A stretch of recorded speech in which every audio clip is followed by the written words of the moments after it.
Oke, selamat malam teman-teman. Selamat malam, suara saya kedengaran? Suara saya jelas? Oke, baik. Selamat datang ya di sesi khusus hari ini ya, di mana hari ini kita akan belajar tentang sesuatu yang sangat menarik ya, itu adalah blockchain. Anda ini pemegang Nagaya, betul ya? Pemegang Nagaya harus paham apa itu blockchain dan bagaimana cara kerjanya. Nah, itulah yang akan kita pelajari sama-sama. Salam kenal bagi Anda yang pertama kali masuk, bagi Anda yang sudah mengikuti pertemuan Nagaya setiap minggu ya, rutin. Salam kenal juga, selamat datang ya. Beberapa dari Anda saya sering lihat setiap ada pertemuan Nagaya pasti rajin ya. Saya ucapkan terima kasih ya, dan bagi yang baru masuk saya ucapkan selamat datang untuk menjadi bagian dari keluarga besar Nagaya. Nah, sebelum kita mulai sesi hari ini, izinkan saya memperkenalkan diri. Nama saya Dani, saya dari manajemen Nagaya. Ya, tugas saya adalah memberikan training melalui digital media seperti yang Anda lihat hari ini ya. Nah, dan social media dan sebagainya itu adalah departemen saya dan tim. Nah, ya, jadi bagi yang sudah mengikuti sesi Nagaya rutin, yang dari manajemen, yang dari perusahaan, pasti sudah bosan melihat saya. Mudah-mudahan belum ya, tapi kalau sudah bertemu setiap minggu, kekeluargaannya pun sudah terjalin, betul tidak? Ya, walaupun belum bertemu dengan secara pribadi ya, karena di berbagai tempat itu masih banyak yang ditutup, namun kekeluargaan kita tetap terjalin sebagai keluarga besar Nagaya. Kita sama-sama ya, kita bergotong royong sebagai satu keluarga agar kita bisa membangun Nagaya ini ya, anak kita bersama untuk bisa mensejahterakan sebanyak-banyaknya orang, betul? Setuju ya? Nagaya ini bukan cuma punya Pak Yohanes, bukan cuma punya kami, tapi juga punya Anda. Jadi kita sama-sama memberikan edukasi yang baik dan benar, memberikan aset jangka panjang yang bisa mensejahterakan bukan cuma untuk 1-2 tahun, tapi untuk bertahun-tahun ke depan. Amin ya. Oke, baik ya. Seperti yang tadi sudah saya sampaikan, hari ini kita akan berbicara tentang blockchain.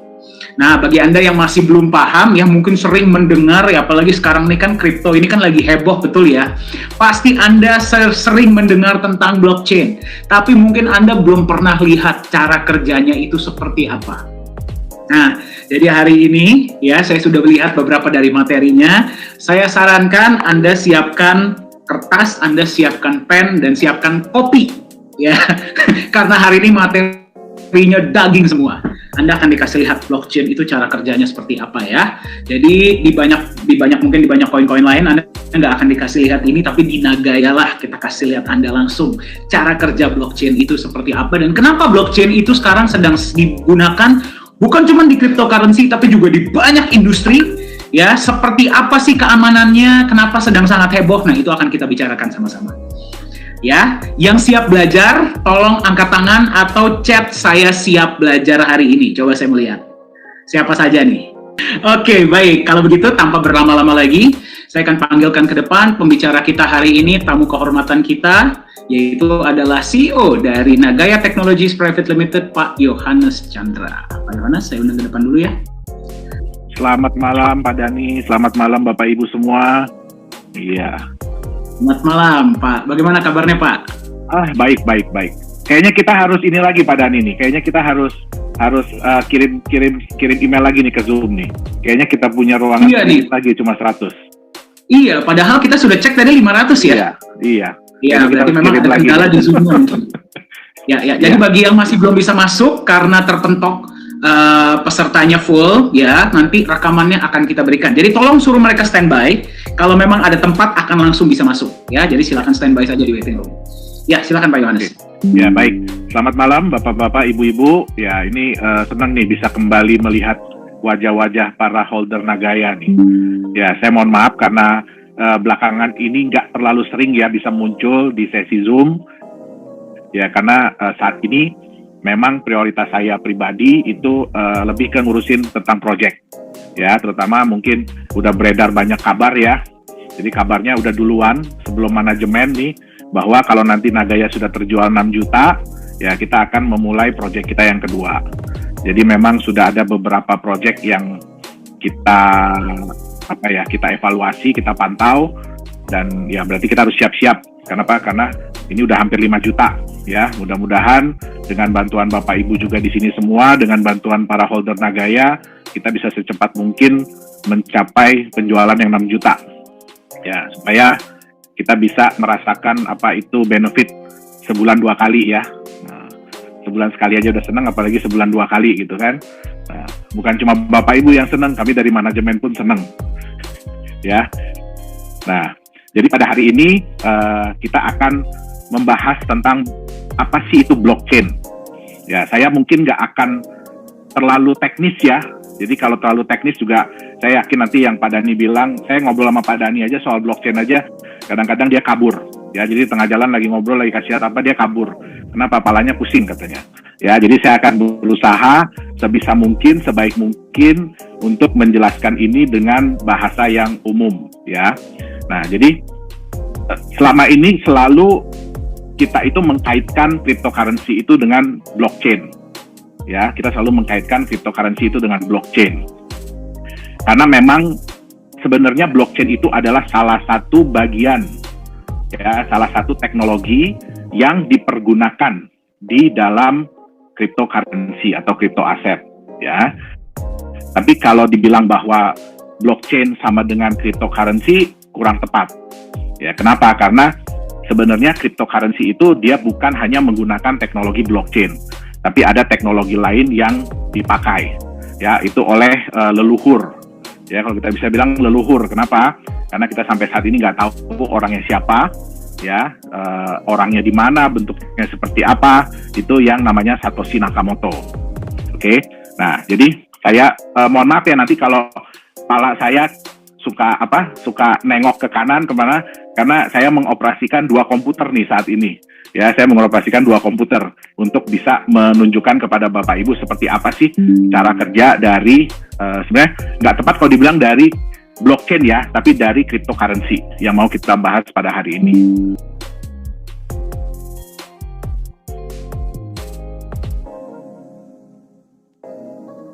Oke, screen saya udah kelihatan? Udah kelihatan ya? Oke. Jadi sebenarnya teknologi yang dipergunakan oleh aset kripto ya, itu terdiri dari 3 hal pokok sebenarnya.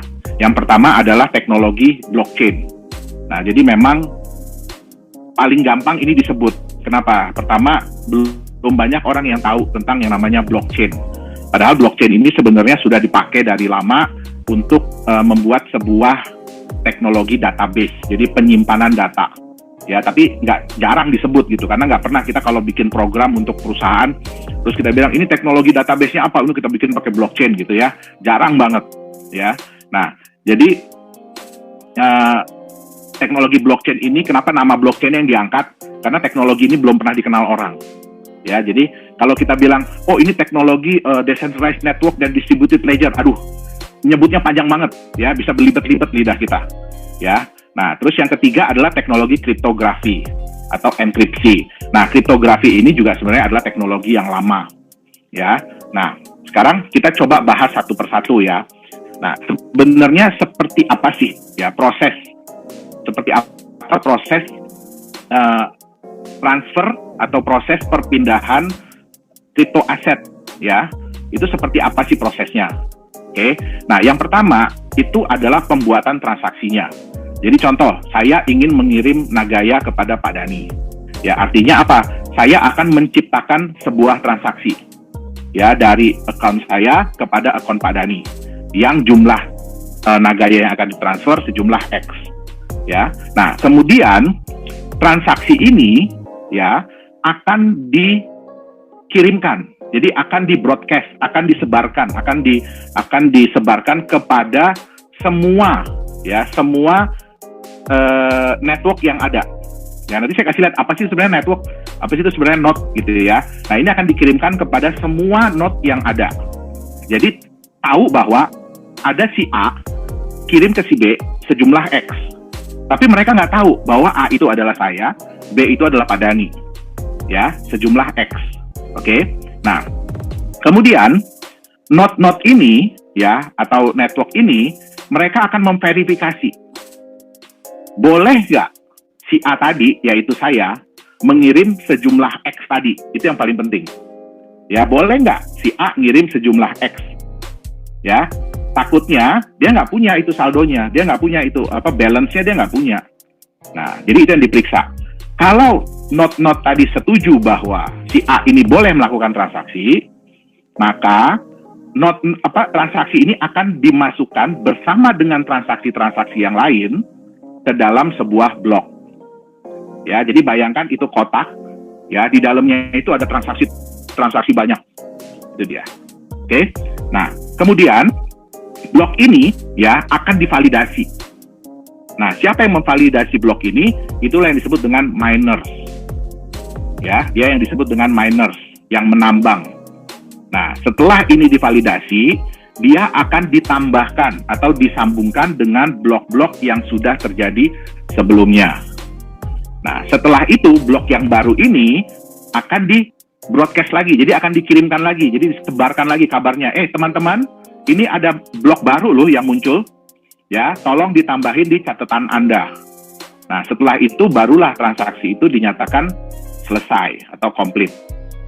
Ya, nah, sekarang kita lihat. Sebentar. Oke. Ya, sekarang kita lihat. Jadi ini adalah blok, ya, contoh blok 6. Oke, blok nomor 6 ini, ya, blok sebelumnya adalah blok nomor 5. Ini berisi transaksi yang pertama, kedua, ketiga, keempat, kelima, keenam, ketujuh, kedelapan. Nah, kemudian nyambung ke blok ke-7 transaksinya begini, nyambung ke blok ke-8 transaksinya begini. Ya. Nah, sekarang kita lihat nih. Di blok sebelumnya, ya, di blok sebelumnya anggap ini ada transaksi A kirim ke B sejumlah 15. Ya, A kirim ke D sejumlah 10. A kirim ke C sejumlah 15. A kirim ke F sejumlah 12. A kirim ke B sejumlah 12. Ya, di dalam blok itu tidak ada yang namanya saldo akhir. Jadi beda ya sama bank ya. Kalau bank kan, Bapak Ibu kalau lihat laporan bank kan ada transaksi kredit, debit, balance, ya, saldo. Ya kan? Nah, selalu begitu kan? Nah, di cryptocurrency, di teknologi yang dipakai cryptocurrency itu tidak ada. Balance terakhir itu nggak ada. Jadi cuma A kirim ke B 15, A kirim ke D 10. Nah, sekarang kita lihat. Pada saat di blok nomor 6, ya, nah ini transaksi ini dikotakin, ya, itu namanya satu blok. Nah, di transaksi nomor 6, muncullah transaksi-transaksi seperti ini. B ke C, B kirim ke C 15, ya. Nah, dia akan ngecek blok sebelumnya. Kan tadi A ke B terima 15, terus A kirim lagi ke B terima 12. Artinya B itu di blok terakhir punya 27. Ya. Nah, di sini di blok yang nomor 6 ini, ya, B kirim ke C sejumlah 15. Berarti boleh kan? Ya kan? Kenapa? Dia punya 27, dia mau kirim 15, berarti boleh. Terus kemudian D kirim ke F 2. Dilihat, di blok sebelumnya D ada terima 10. Berarti cukup, dia punya cukup saldo untuk kirim 2 ke si F.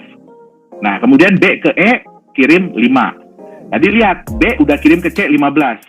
Sekarang B kirim ke E 5. Oke, dilihat sampai blok sebelumnya, oh ternyata dia punya 27. Sampai blok sebelumnya dia punya 27. Di sini dia keluar 20.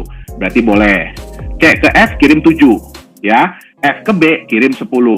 Kalau semua transaksi ini ya dinyatakan oke oleh semua node, maka transaksi ini akan dibuat ke dalam satu blok. Ya, nah sekarang kita lihat di blok ke-7.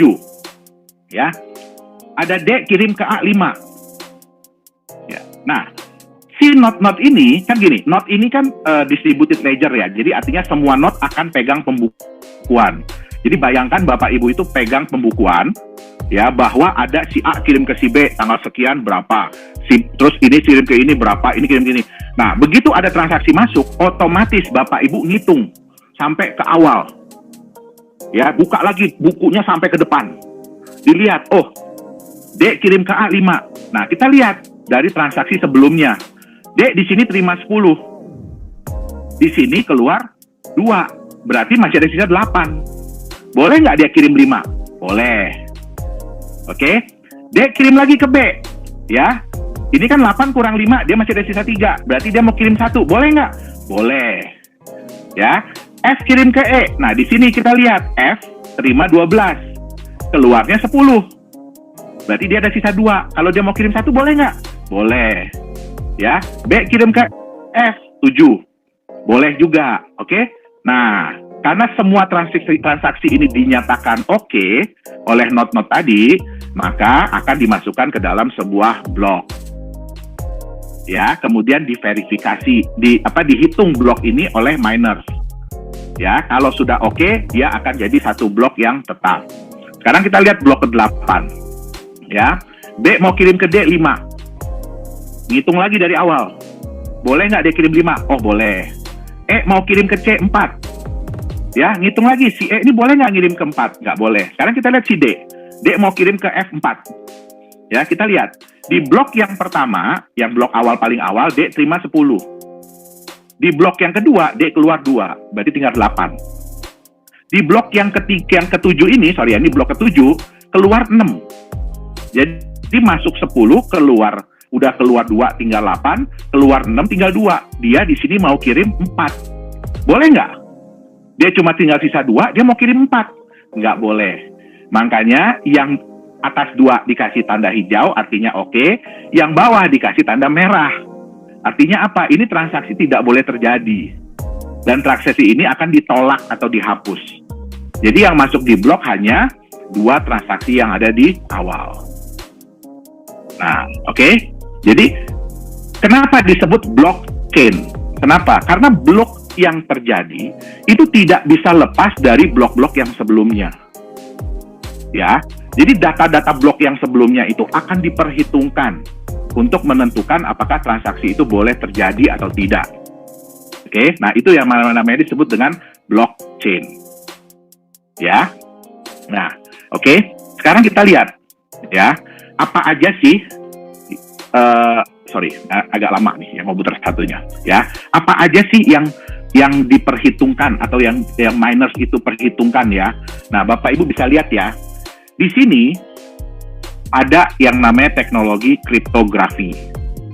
Ya, ada yang namanya teknologi kriptografi. Apa itu teknologi kriptografi? Tadi yang namanya A kirim ke B sejumlah sekian, B kirim ke C sejumlah sekian, C kirim ke siapa sejumlah sekian.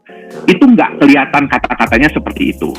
Tapi kata-kata itu akan dibuat menjadi angka dan huruf yang acak. Nanti saya kasih lihat, angka dan huruf yang acak. Ya, nah Bapak Ibu lihat di sini ya. Ini ada proses transaksi nomor 0. Kemudian ada transaksi nomor 1, transaksi nomor 2, transaksi nomor 3. Ya, saya mohon maaf kalau yang pakai handphone mungkin tulisannya jadi kecil banget. Ya, nah dari setiap transaksi ini yang saya bilang tadi ya, nggak mungkin ditulis John kirim ke Dani sekian gitu, nggak mungkin. Nanti ketahuan dong kita siapa, ya nggak? Nah, makanya dia dibikin dalam bentuk hash. Ya, jadi transaksi ini nanti ada saya kasih lihat ya, seperti apa sih transaction ID, bentuknya seperti apa sih gitu. Nah, ini akan berbentuk sebagai hash. Ya, nah dari hash ini nanti ada penggabungan sehingga menghasilkan hash dasar. Jadi dari semua itu digabungkan jadi hash dasar. Ya, nah kemudian, nah ini Bapak Ibu lihat ya, di sini ada yang namanya previous hash. Jadi setiap blok ini nanti menghasilkan namanya hash. Kode-kode nanti saya kasih lihat, tenang. Kalau belum lihat contohnya bingung pasti. Ya, akan menghasilkan hash. Nah, untuk menghasilkan blok yang berikutnya, hash dari blok sebelumnya itu dimasukin sebagai salah satu parameter. Nah, ini yang bikin Pak Dani kabur. Ya, ketika saya jelasin. Ya, tapi karena banyak teman-teman yang minta, tolong deh Pak jelasin apa itu blockchain. Oke lah, saya akan nyoba gimana caranya supaya Bapak Ibu di sini jangan kabur. Ya, seperti Pak Dani, oke? Nah, kemudian ada yang namanya nonce. Nonce ini adalah angka random. Ya, angka random, oke? Nah, kemudian ada timestamp. Timestamp ini artinya waktu yang waktu di mana blok ini terbentuk. Ya, jadi kalau ibaratnya ini formulir ini ada data-data transaksi, kemudian ada catatan transaksi sebelumnya itu hash-nya apa, ya, terus kemudian kapan terjadinya, jadi gini, dicap nanti ada capnya itu nonce, ya, kemudian kapan ini dicap, dikasih tanggal. Oke, nah sebenarnya ini sama nantinya dengan kita nyimpan emas. Kenapa? Kalau kita nyimpan emas, ya ini saya kasih contoh, ini baru dapat inspirasinya nih. Kita nyimpan emas, setiap kali kita nyimpan, itu ada nomor segel. Ya, ada nomor segel. Nah, nanti setiap kali kita buka nomor segel itu kita akan taruh bahwa segel terakhir nomornya berapa sebelum dibuka. Ya, terus kemudian masukin data apa, dan kemudian segel yang baru kita pasang itu apa. Nah, ini persis sama seperti ini. Ya, jadi di dalam blok ini harus ada yang namanya previous hash. Jadi ini kayak segel yang sebelumnya. Ya, dipakai untuk menentukan segel yang baru. Nah, terus ke blok ke-12 juga sama, previous hash dihitung lagi. Nah, ini saya kasih lihat, ya. Ini Bapak Ibu bisa lihat ya. Ini contoh blok pertama. Blok pertama itu selalu hash-nya 000000000, itu selalu. Ya, itu namanya Genesis block. Kalau di kripto itu namanya Genesis block, artinya blok yang pertama kali muncul. Ya, blok 0. Ya, kalau di sini blok 1 lah dia tulisnya. Sebenarnya itu blok 0, ya. Nah, kemudian nanti dari blok ini ada keluar hash-nya setelah diproses oleh miners. Muncullah mungkin hash-nya 4D 9G. Ya. Nah, begitu di blok kedua, hash ini yang 4D 9G ini akan dipakai untuk menentukan hash yang baru, yaitu 1D 2A. Nah, 1D 2A ini akan dipakai lagi untuk blok yang ketiga. Ya, 8F3P. Nah, dipakai lagi untuk blok keempat, 8F3P ini. Untuk 5P3J. Inilah yang menyatakan bahwa rantai blok tersebut bagus. Tidak terputus. Bapak Ibu bisa lihat ya, dari 4D 9G, yang berikutnya pun 4D 9G, begitu muncul 1D 2A, dipakai lagi ke yang berikutnya, dan seterusnya. Itulah kuncinya. Jadi kuncinya itu apa? Dari previous hash ini. Ya, nah sekarang saya akan kasih lihat bentuk nyatanya kayak apa. Oke, ya sebentar, saya rubah screen share saya ke sini.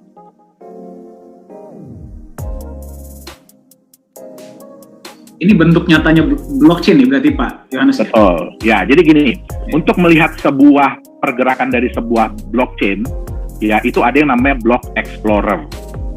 Ya, kenapa? Kalau Bapak Ibu melihat dari angka-angkanya aja itu pusing bacanya. Ya, kenapa? Karena ini bentuknya benar-benar cuma angka. Nah, yang bisa mentranslate atau mengartikan dari angka-angka tersebut itu adalah block explorer. Ya, kenapa? Tadi saya bilang kan hash tadi. Contoh, John kirim ke Dani sekian nagaya, itu bentuknya kayak apa gitu. Nah, sekarang kita lihat gini. Bapak Ibu bisa lihat di paling bawah kanan, ya. Di paling bawah kanan, di sini, ya. Nagaya itu sudah terbentuk 691.561 blok. Ya. Nah, kalau kita mau ngecek nih, kapan sih pertama kali blockchain Nagaya ini berjalan? Ya, kita masukin angka 0. Nah, oke, ini adalah Genesis yang saya bilang tadi. Ini adalah blok pertama, ya, yang memulai dari blockchain dari Nagaya. Kapan terjadinya? 1 April 2018 jam 9 pagi lewat 9 menit lewat 9 detik. Jujur saya aja waktu ini terjadi saya kaget. Kenapa? Karena ini kapan terjadinya kita nggak bisa nentuin. Karena itu komputer yang ngitung. Begitu komputer ngitung, dia menemukan menemukan blok ini jam berapa? Yang saya bilang begitu ketemu ditempel sama dia. Nih saya ketemu jam sekian. Nah itulah jamnya. Ya. Kalau 1 April 2018-nya itu karena kita jalanin. Tapi terbentuknya jam 9 lewat 9, nah itu kebetulan. Oke. Nah, sekarang kita lihat ya. Ini Nagaya blok. Nah, ini yang disebut dengan hash. Jadi blok 0 inilah hashnya, 0C7BB. Nah, ini adalah teknologi kriptografi yang menghasilkan tulisan-tulisan ini. Ya. Jadi bukan dibikin oleh saya bikin, oh ini tulisannya 0C7B, nggak bisa. Karena ini semua adalah dihitung oleh komputer. Ya, sekarang kita lihat. Ya, saya salah mouse. Maaf ya, karena pakai dua komputer saya jadi bingung mouse yang mana yang mesti saya klik. Oke. Nah, ini kita bisa lihat Bapak Ibu ya. Oke, nah ini ada hash. Ya, hash ini adalah yang terbentuknya kapan. Nah, confirmation, ya. Nah, ini. Oke, nah ini yang saya bilang, ya. Jadi pada saat blok ini terbentuk, ya, dan kemudian blok pertama terbentuk, dia akan nyatet next block hash. Jadi blok berikutnya berapa? Ya, blok berikutnya itu berapa ininya? Nilainya? Ini A3CF, belakangnya CB0A, gitu ya. Nah, sekarang kita balik. Ya, sekarang kita balik. Kita blok yang berikutnya, blok nomor 1. Ini nomor 1 ya. Bapak Ibu lihat di sini A3CF CB0A. Nanti silahkan di rumah kunjungi nagaya.network ya. Silahkan dimain-mainin, nggak masalah Bapak Ibu. Jangan takut ya. Bapak Ibu mau ngetik apa aja di sini silahkan. Jangan takut, nggak akan meledak. Ya, nggak akan merusak juga blockchain dari Nagaya. Jadi silahkan aja. Ya, ini adalah hanya website informasi. Ya, jadi Bapak Ibu bisa lihat, oke, bahwa blok yang terbentuk setelahnya itu inilah hashnya. Oke. Nah, kemudian ya kita lihat ya, sebelumnya kan 07CB 0C7B dan belakangnya B198. Ya. Nah, di blok yang pertama ini ada ditulis previous block. Jadi harus dicatat juga previous blocknya berapa? 0C7B B198. Nah, kalau Bapak Ibu mau rajin, ya, blok nomor 2, catat lagi. Previous blocknya berapa? Next-nya berapa? Nah, samain. Sama nggak ini? Jadi, inilah yang dibilang dengan chain. Ya, nyambung. Dia nyambung, oke? Nah, sekarang kita lihat, ya. Tadi kan ada beberapa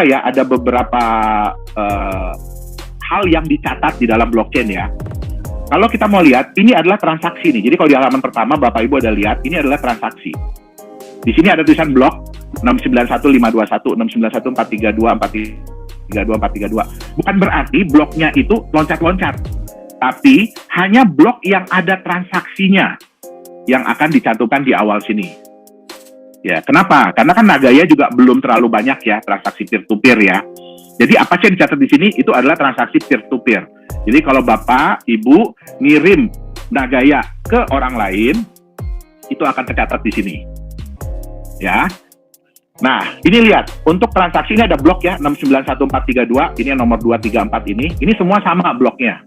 Artinya apa? Di dalam blok nomor sekian, itu ada 3 transaksi yang terjadi. Oke? Dan ini adalah hash untuk transaksi yang bersangkutan. Jadi contoh gini. Ya, sorry. Bukan yang ini. Nih, yang ini. Ya. Nah, ini kalau Bapak Ibu lihat ya, ada transaksi. Ini sudah terkonfirmasi 131 blok. Artinya apa? Ini transaksi terjadi 131 blok sebelum transaksi yang terakhir. Oke. Nah, di sini ada address pengirim. Ini nggak penting dilihat, address pengirimnya nggak penting. Yang terpenting adalah address penerima. Ya, ini adalah address penerima. Ayo ngaku siapa yang punya address ini. Ya, jangan ngaku ya. Kita udah capek-capek bikin ini rahasia, jadi jangan ngaku. Oke. Nah, ini Bapak Ibu lihat ya. Bapak Ibu kan ingat ya, di back office Nagaya, itu kan Bapak Ibu ada Nagaya Wallet Receive Address. Jadi address, alamat Nagaya, kalau Bapak Ibu mau menerima Nagaya dari orang lain. Ya, inilah bentuknya seperti ini. Ya, jadi di sini nggak ada nama, nggak ada username. Ya, setiap orang itu punya address sendiri-sendiri. Oke. Nah, jadi kalau lihat di sini, ya, ini transaction ID ini isinya apa? Nah, oh ternyata ada transaksi sebesar 10 Nagaya. Ya, kepada si ini. Nah, Bapak Ibu tahu nggak ini siapa? Nggak tahu. Makanya di teknologi aset kripto, teknologi cryptocurrency, itu ada yang namanya asas transparan tapi rahasia. Apa itu? Bapak Ibu bisa lihat bahwa ada transaksi ya yang masuk ke wallet ini. Sebanyak berapa? Tapi tahu nggak itu siapa? Nggak tahu. Yang tahu hanya yang ngirim. dan yang menerima. Selain itu nggak ada orang yang tahu. Ya, jadi inilah yang namanya transparan tapi rahasia. Oke. Nah, sekarang ya ini bisa dilihat lagi. Ya, kalau kita klik mata ini, ya. Nah, ini bisa dilihat bahwa di blok ini, blok nomor 691.432 ini ada 3 transaksi. Oke, jadi ada transaksi yang tadi dan yang ini. Nah, ini berapa jumlahnya nih? Ya, ini ada yang transfer 1 Nagaya nih. Oke, ke alamat ini. Ayo coba, siapa yang ngaku? Ada nggak orangnya di sini? Yang punya wallet address ini coba diingat-ingat. Gitu. Ya, nah jadi ini adalah salah satu alat untuk melihat, ya, Explorer ini untuk melihat transaksi yang terjadi, ya, kemudian blok itu benar apa enggak. Nah, inilah alatnya, ya. Nah, jadi Bapak Ibu silahkan ya, yang mau browsing Nagaya Explorer ini silahkan, ya. Nah, ini ada transaksi blok nomor 690924, ini ada 2 transaksi. Nah, ini ya. Ini kapan terjadinya? Itu ada semua. Nah, ini kalau diklik, ya, yang kayak tadi, blok sebelumnya, ya, hashnya 61198C17D. Kita lihat blok sebelumnya. Ya, 61198C17D. Jadi itulah hash ini ya, kode-kode hash inilah yang membuat kita bisa ngecek, ini sebenarnya bloknya bener nggak nih? Keputus nggak nih? Ya, atau kalau ada orang bilang di-hack, itu ketahuannya dari situ semua, ya, bloknya itu nyambung nggak gitu. Jadi salah satu tugas juga dari tim kami, ya, dari tim IT adalah untuk ngecek terus ini blok Explorer, gitu loh. Jadi sehari kita kadang-kadang random cek berapa kali untuk ngelihat, ya, walaupun blok itu nggak ada isinya ya. Contoh 691.563 ini blok terakhir yang terbentuk ya.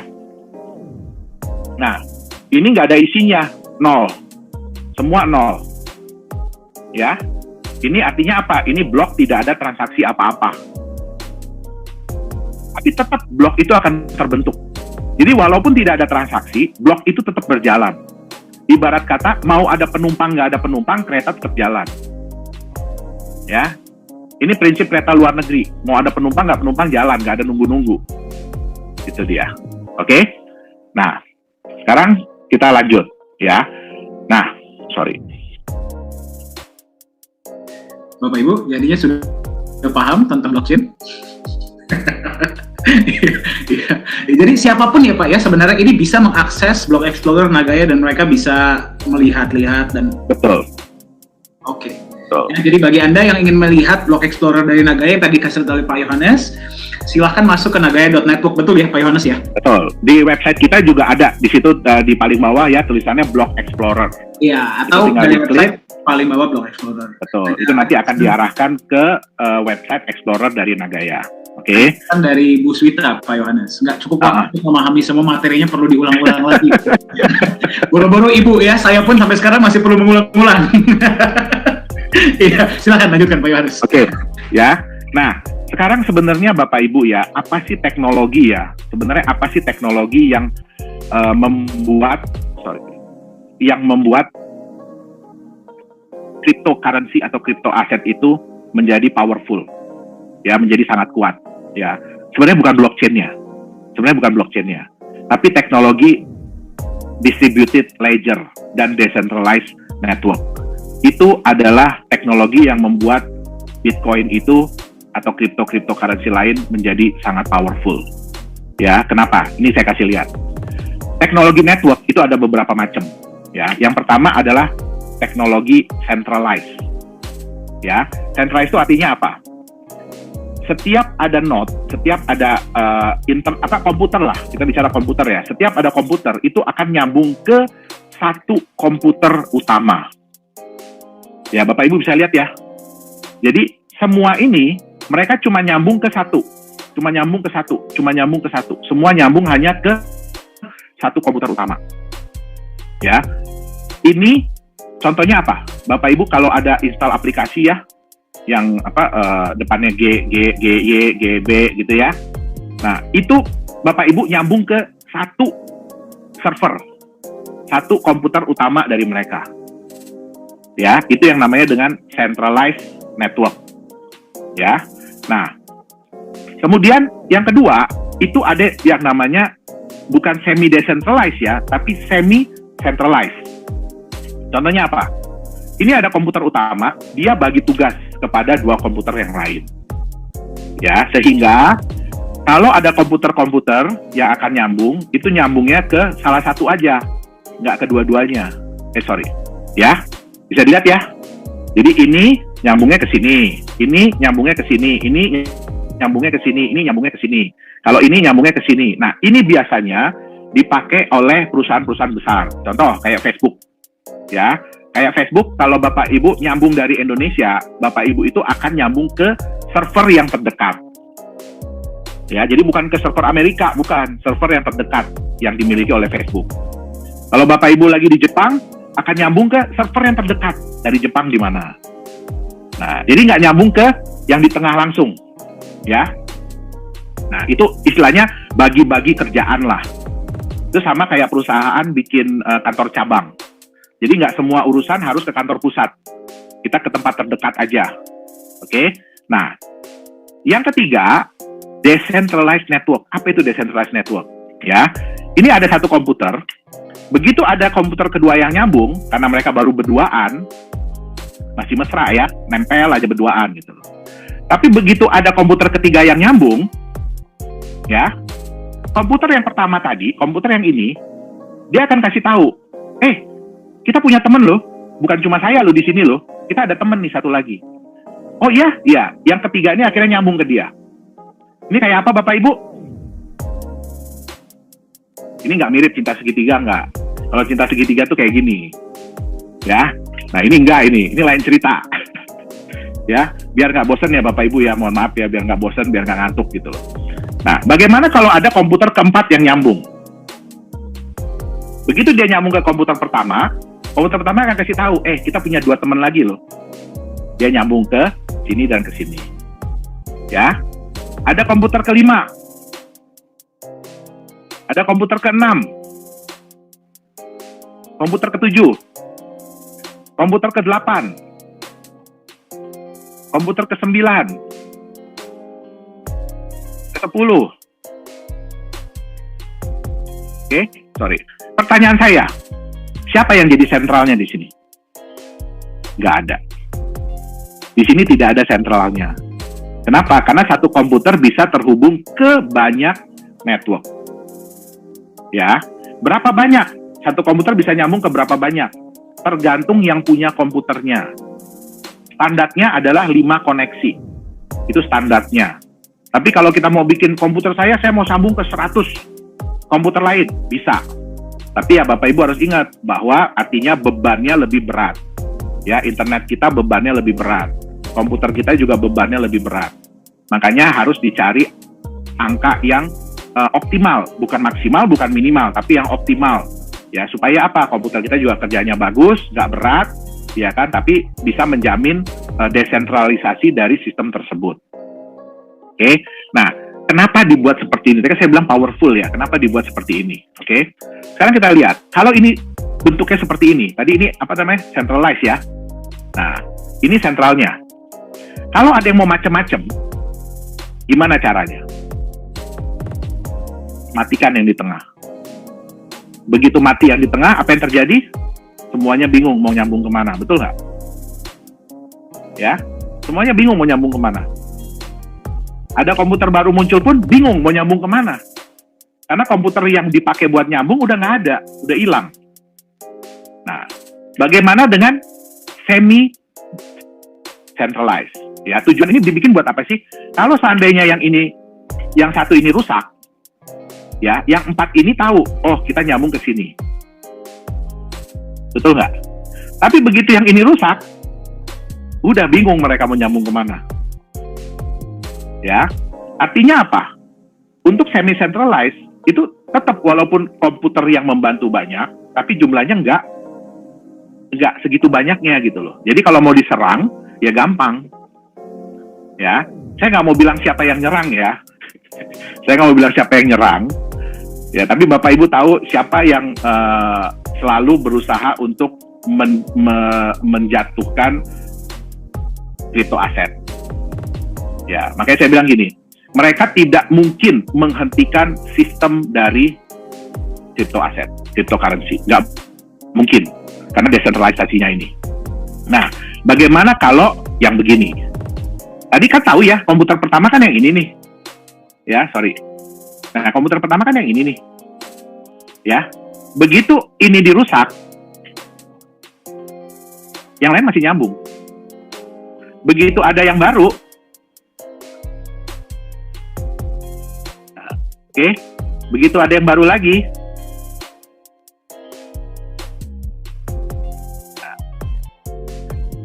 tadi saya kasih lihat ini ya, kenapa ini jadi, sorry saya lupa, ya.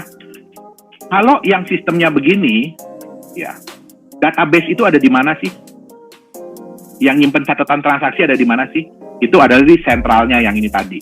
Makanya kenapa kalau nyerang itu yang pegang database. Ya, selalu begitu. Kalau mau diserang yang pegang database. Begitu yang pegang database habis, ya udah, sistem itu udah nggak jalan. Ya, sama kayak begini. Begitu yang megang database habis, hilang, udah sistem nggak jalan. Nah, di crypto aset, di teknologi crypto aset, cryptocurrency ini, ya, ada satu kelebihannya, yaitu apa? Semua komputer tadi itu memegang catatan transaksi, blok-blok tadi dari awal sampai detik terakhir. Itu semuanya pegang. Nggak ada yang bilang, kamu nggak boleh pegang ya? Nggak. Semuanya pegang. Ya, makanya sini saya kasih semua warnanya berubah. Sehingga apa? Kalau yang pertama doang yang diserang, yang lain masih pegang data transaksi. Begitu ada yang nyambung, dia pun megang data transaksi. Begitu ada yang nyambung lagi, nah, pegang lagi data transaksi. Kalau di Nagaya, Bapak Ibu download ya, namanya Qt Wallet, itu Bapak Ibu artinya menjadi salah satu dari node ini. Ya, menjadi salah satu partisipan dari Decentralized Network Nagaya. Nah, itu Bapak Ibu begitu nyambung, Bapak Ibu akan lihat bahwa Bapak Ibu itu mendownload, ya, menyimpan data-data transaksi Nagaya dari awal sampai dengan terakhir. Itu dia, ya, dari awal sampai dengan terakhir. Nanti saya kasih lihat Qt Wallet Nagaya seperti apa, ya. Nah, kalau di Nagaya masih sedikit Bapak Ibu, jadi mungkin ngedownload itu sekitar 2 jam selesai. Ya, kalau kecepatan internetnya lumayan oke. Tapi kalau Bapak Ibu ngedownload punyanya Bitcoin, itu di tempat kita aja yang internetnya bisa dibilang udah wow, itu butuh waktu 6 hari. Ya, komputernya nggak mati-mati. Dan itu besarnya sudah 240 GB. Ya, udah 240 GB itu kalau nyimpen lagu udah ratusan ribu, kalau nyimpen video udah berapa ribu video gitu ya. Nah, itulah dia. Oke? Nah, sekarang kita lihat. Ya, ini saya bilang tadi decentralized network. Ya, distributed ledger. Jadi ledger itu akan berjalan. Setiap kali ada transaksi yang terjadi, contoh tadi yang transaksi di ujung ya. Nah, dia akan kirim ke setiap node yang ada. Sehingga setiap node itu akan megang data transaksi yang sama. Ya, jadi nggak mungkin satu node megang transaksi beda dengan node lain, tidak. Mungkin ada keterlambatan sedikit. Kenapa? Karena dia matiin. Jadi kalau dia matiin ya, dia kan nggak dapat transaksi terakhir. Tapi begitu dia nyalain, ya, dia akan ngedownload lagi transaksi-transaksi yang dia belum punya. Nah, itu dia, ya. Jadi kehebatannya adalah di sini. Jadi begitu ada yang nyambung baru nih, dia nyambung, ya, dia akan dibagi. Dia akan ngedownload ledger tadi, catatan transaksi tadi. Nah, disinilah powerfulnya. Ya, kalau mereka mau mematikan crypto aset, cryptocurrency, mereka harus matiin internet seluruh dunia. Ya, kenapa? Semua orang pegang catatan. Jadi sebenarnya crypto aset ini adalah teknologi backup data yang paling fenomenal. Biasanya kita kalau bikin program, kita backup data itu paling ke mirror server ya. Jadi server yang kita pakai khusus untuk nyimpen data itu paling 2, 3, 4. Paling banyak ya 10 aja udah luar biasa. Itu berarti udah data-data yang sangat-sangat sangat-sangat penting gitu ya. Nah, sampai di backup ke 10 komputer gitu loh. Nah ini lebih hebat lagi, ya. Bitcoin itu sudah mungkin ada sekitar hampir 1 juta node.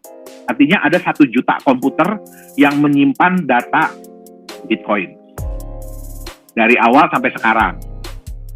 Itu dia, ya. Jadi kalau mau dimatikan, ya udah cari itu satu-satu komputernya, rusakin. Itu istilahnya gitu loh. Oke.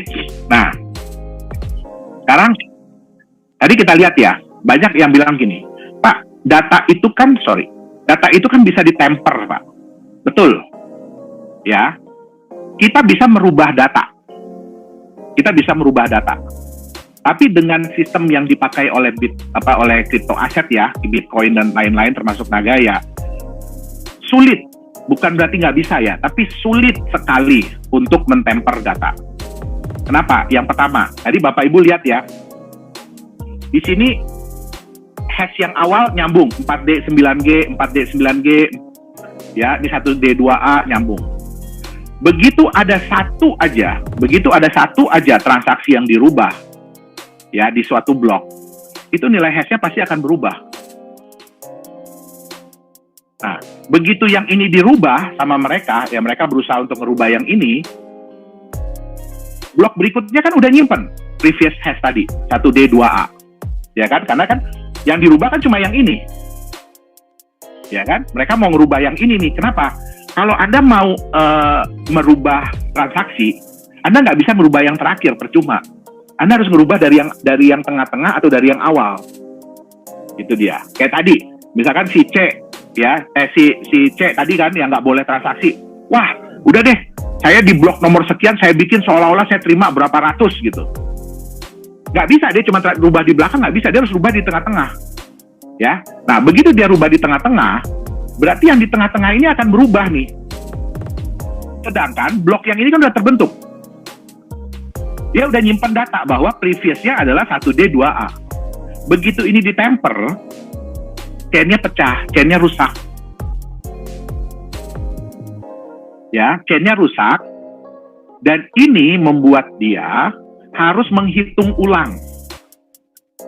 Dia harus menghitung ulang lagi. Kenapa? Karena ini harus disamain dari 5U3Z, pencet. Ya. Dari 5U3Z ini, dia harus samain lagi, ini 5U3Z, nanti ini berubah lagi. Ya, ini disamain lagi, ini berubah lagi, dan terus ke belakang. Ingat kata saya tadi ya, blok itu terjadi bukan hanya pada saat terjadi transaksi, tapi terjadi terus-menerus. Kalau di Bitcoin diharapkan setiap 10 menit. Kalau di Nagaya diharapkan setiap 2,5 menit. Itu dia, ya. Jadi jalan terus dia, suka nggak suka, ada nggak ada, jalan terus. Gitu, oke? Jadi otomatis kalau dia mau mentemper, ya, dia butuh teknologi yang sangat-sangat tinggi, sangat-sangat cepat untuk bisa ngalahin blok-blok yang udah terjadi. Itu yang pertama, kenapa dia sulit. Yang kedua, ya, ini Bapak Ibu lihat, ya, ini ada node nomor 1, node nomor 2, nomor 3, dan nomor 4. Nah, yang nomor 4 ini mau ngebandel nih ceritanya. Ya, dia mau mentemper, dia mau ngerusak transaksi yang ketiga yang di bawah ini nih, yang saya kasih tanda orange. Mudah-mudahan kelihatan ya. Nah, karena ini berubah, otomatis hash-nya berubah. Ya, yang di atasnya jadi orange. Otomatis atasnya lagi berubah. Otomatis atasnya lagi berubah. Otomatis kotak gedenya berubah. Ya, otomatis blok berikutnya pun berubah. Begitu blok berikutnya berubah, ingat ya, ini kan dicek sama yang lain. Betul nggak? Kok beda ya? Kok dia beda sendiri nih datanya? Apa yang terjadi? Biasanya IP address ini akan diblokir. Ya, jadi dinyatakan bahwa ini ada orang yang mau curang. Jadi itu sebabnya semakin banyak node, semakin banyak yang akan memverifikasi data. Bukan menghitung ya, beda. Kalau menghitung itu miner. Yang memverifikasi itu adalah pemegang ledger. Walaupun dia nggak ngitung. Tapi kan dia punya pegangan, dia punya catatan. Saya ini bandel nih, saya mau ngerubah. Ya, Pak Yons, ngecek bukunya. Ini beda loh ini. Ya, terus Pak Robert, sorry, saya sebut yang kelihatan aja di sini ya. Pak Robert, beda juga nih. Pak Samuel, ini juga beda nih, ya kan? Pak Sarbini, ini juga beda ini. Nah, ya udah, apa yang terjadi? Akhirnya saya punya komputer diblok oleh network. Apa yang diblok? IP address-nya. Ya, jadi kalau dia mau nyoba lagi, dia harus cari IP address lain. Nyoba lagi cari IP address lain, nyoba lagi cari IP address lain. Ya, nah itu menjadikan lebih sulit. Ya, bayangkan blok berikutnya udah kebentuk lagi yang di atas, dia ditolak lagi. Blok berikutnya, ya kan, dia nyoba lagi, ditolak lagi. Karena beda, semua udah beda. Depan beda, belakang beda. Gitu loh, ya. Kalau bapak ibunya beda, anak-anaknya pasti beda. Jadi itulah kenapa blockchain itu katanya tidak bisa, sangat sulit untuk ditemper ya Pak Yohanes ya? Betul, sangat mustahil untuk ditemper. Tapi bukan berarti nggak bisa. Ya, bukan berarti nggak bisa. Tuh ya istilahnya. Betul. Oke, nah itu terjadi seperti ini. Ya. Nah, sekarang kita lihat tadi, ya kan tadi ada istilahnya node ya. Jadi semua yang ada di sini itu memegang ledger. Nah, sekarang kita lihat gini. Siapa sih yang jadi miner? Apa sih yang dibilang miner gitu ya?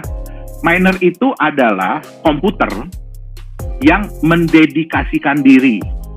Bukan hanya menyimpan database tadi, bukan hanya nyatet. Tapi mereka mau menghitung transaksi. Ya, menghitung blok itu. Nah, sehingga nanti apa? Sorry, belum masuk ke situ. Sorry, maaf. Ya, oke. Tadi yang bintik-bintik ini apa sih? Ya nggak? Yang bintik-bintik banyak ini apa sih? Itu kan node ya. Node itu sebenarnya apa? Node itu sebenarnya adalah core atau Qt wallet. Ya, itu adalah dompet penyimpanan. Sebenarnya, ya, core atau Qt wallet. Nah, apa sih core dan Qt wallet itu? Ya, core atau Qt wallet ini adalah wallet yang memiliki, tadi saya bilang ya, dia nyimpen database penuh. Jadi dia nyimpen data nih, dari awal blok itu berdiri, udah terjadi transaksi apa aja, ya kan? Dia nyimpen semuanya. Jadi dia harus nyimpen semua data blockchain tersebut. Dan fungsi-fungsi yang memang didedikasikan untuk cryptocurrency tersebut. Nah, ciri-cirinya apa? Ya, yang pertama, core atau Qt wallet itu, dia hanya bisa menyimpan single currency. Artinya apa? Dia cuma bisa nyimpan satu currency aja. Contoh, core Qt walletnya Bitcoin, ya hanya bisa nyimpan Bitcoin. Nggak bisa nyimpan Ethereum, Doge, nggak bisa. Ya. Qt wallet Nagaya hanya bisa dipakai untuk menyimpan Nagaya saja. Nggak bisa dipakai nyimpan yang lain. Oke? Nah, terus kemudian dia ledger keeper. Ya, dia nyimpan database. Nanti saya kasih lihat. Terus kemudian dia multiple connection. Ya, jadi kalau cuma dia nyambung ke satu server atau satu IP, mohon maaf, itu bukan Qt wallet. Ya, nanti kita bisa kasih lihat gimana cara ngeceknya. Oke, nah kemudian dia bisa menciptakan address. Jadi kalau Bapak Ibu lihat gini ya, kalau di wallet Bapak Ibu, ya di wallet di website ya, itu kan ada Nagaya receive address ya, wallet receive address. Itu nggak pernah berubah. Kenapa? Karena itu bukan Qt wallet. Itu adalah web wallet dari Nagaya. Jadi saya kasih tahu bedanya apa. Ya, kalau di Qt wallet Nagaya bisa menyimpan banyak sekali address. Bisa create banyak sekali address. Nah, terus kemudian di core Qt wallet ini dia memiliki public dan private key. Nah, kalau semua ini ada, barulah dia bisa dibilang sebagai core atau Qt wallet. Ya. Nah, sekarang saya kasih lihat bentuknya seperti apa sih, ya.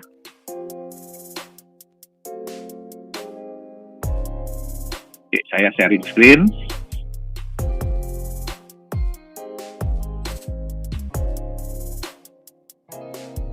Oke, apakah kelihatan Nagaya Wallet? Ya. Di sini sudah ada beberapa orang ya yang pernah mendownload. Saya nggak tahu masih punya apa enggak. Ya, contohnya Pak Rindu, ya, terus kemudian Pak Ribenson, ya, itu pernah saya downloadin Qt Wallet dan saya pernah kasih lihat bagaimana prosesnya, ya, mudah-mudahan masih ada, ya. Nah, jadi Nagaya Wallet ini hanya bisa di-download di PC atau laptop, nggak bisa di handphone, ya, nggak bisa di handphone. Dia hanya bisa berjalan di Windows, Mac OS, sama Linux. ya. Jadi nggak bisa di handphone. Jadi kalau ada yang bilang ini Qt Wallet, Core Wallet, ya, yang di handphone, bukan. Itu bukan Core Wallet, bukan Qt Wallet. Sama kan kita ada Nagaya Wallet ya, yang bisa di-download di Android ya. Itu bukan Qt Wallet. Ya, Qt Wallet hanya bisa di-download di laptop atau PC. Ya. Nah, sekarang kita lihat tadi satu ya. Di sini kelebihannya yang pertama. Bapak Ibu lihat, di sini ada yang namanya receive, ya. Ini ada ini no label, masih no label, adresnya ini Johannes, ini saya pakai nama saya, adresnya ini, ya. Kemudian saya kasih lagi, misalkan saya mau create lagi nih, ya, Dani, oke, muncul lagi nih, Dani, adresnya beda lagi, ya. Saya mau bikin lagi, ya, Pak Yons Manado, ya, muncul lagi nih Pak Yons punya nih. Nah, ini fungsinya apa? Tadi Bapak Ibu tahu kan ya bahwa di sistem dari crypto aset ini adalah transparan tapi rahasia ya. Nah, saking rahasianya nih, kadang-kadang kita nggak tahu siapa yang ngirim kita. Ya, kita nggak tahu siapa yang ngirim kita nih. Nah, bagaimana caranya kita tahu? Kalau dia nggak laporan nih, misalnya Pak Dani nih, ya, saya kasih cuma semua nih yang no label nih. Ya, yang paling atas nih saya kasih ke Pak Dani, saya kasih ke Pak Yons, saya kasih ke Pak Samuel, saya kasih ke Pak karena kebetulan namanya sama, Yohanes Chandra itu ya. Nah, saya kasih semua ke situ. Ya. Begitu ada yang ngirim ke saya, ya, masuk nih di address ini, saya jadi bingung, ini siapa yang ngirim? Betul nggak? Ini siapa yang ngirim? Nah, makanya di sini saya bisa create, ya, saya bisa create, ya, banyak sekali. Jadi kalau buat Pak Dani saya kasih yang ini. Nih Pak Dani, kalau mau kirim Nagaya ke saya pakai address yang ini ya. Begitu masuk, dikasih tahu, oh ini masuk untuk wallet Dani. Artinya apa? Oh ini yang ngirim Dani. Atau ini Pak Yons Manado, ya, saya kasih yang ini. Supaya saya tahu, oh kalau nanti ada yang masuk ke sini berarti yang ngirim pasti Pak Yons, karena nggak mungkin orang lain tahu. Gitu loh. Nah, saya bikin lagi Pak Samuel, ya. Samuel. Saya kasih lagi ke Pak Samuel.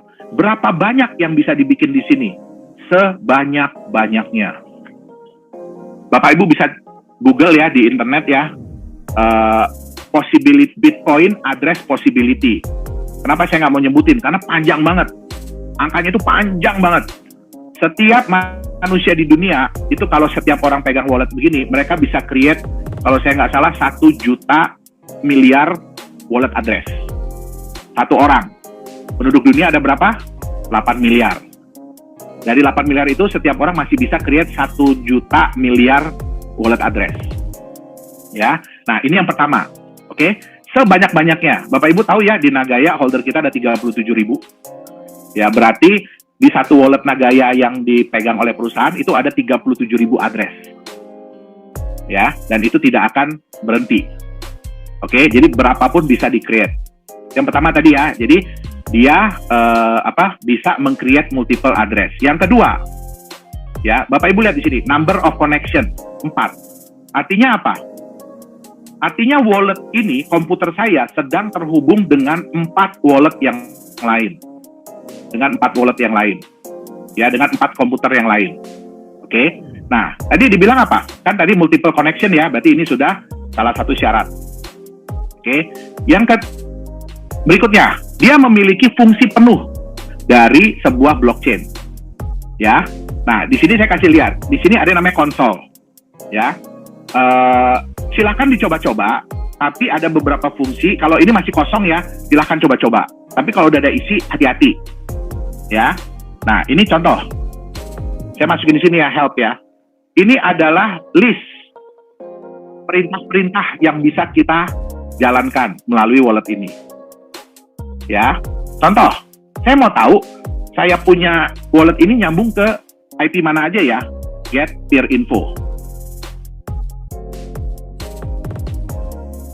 Berarti komputer saya lagi nyambung ke IP 46101, 1386886, 178.128, dan seterusnya. Ya.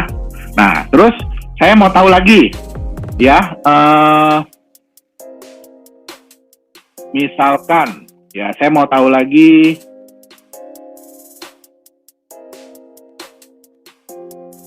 nah, ini get block. Tapi ini saya harus buka ini dulu sebentar ya. Saya harus buka Nagaya Network kita lagi.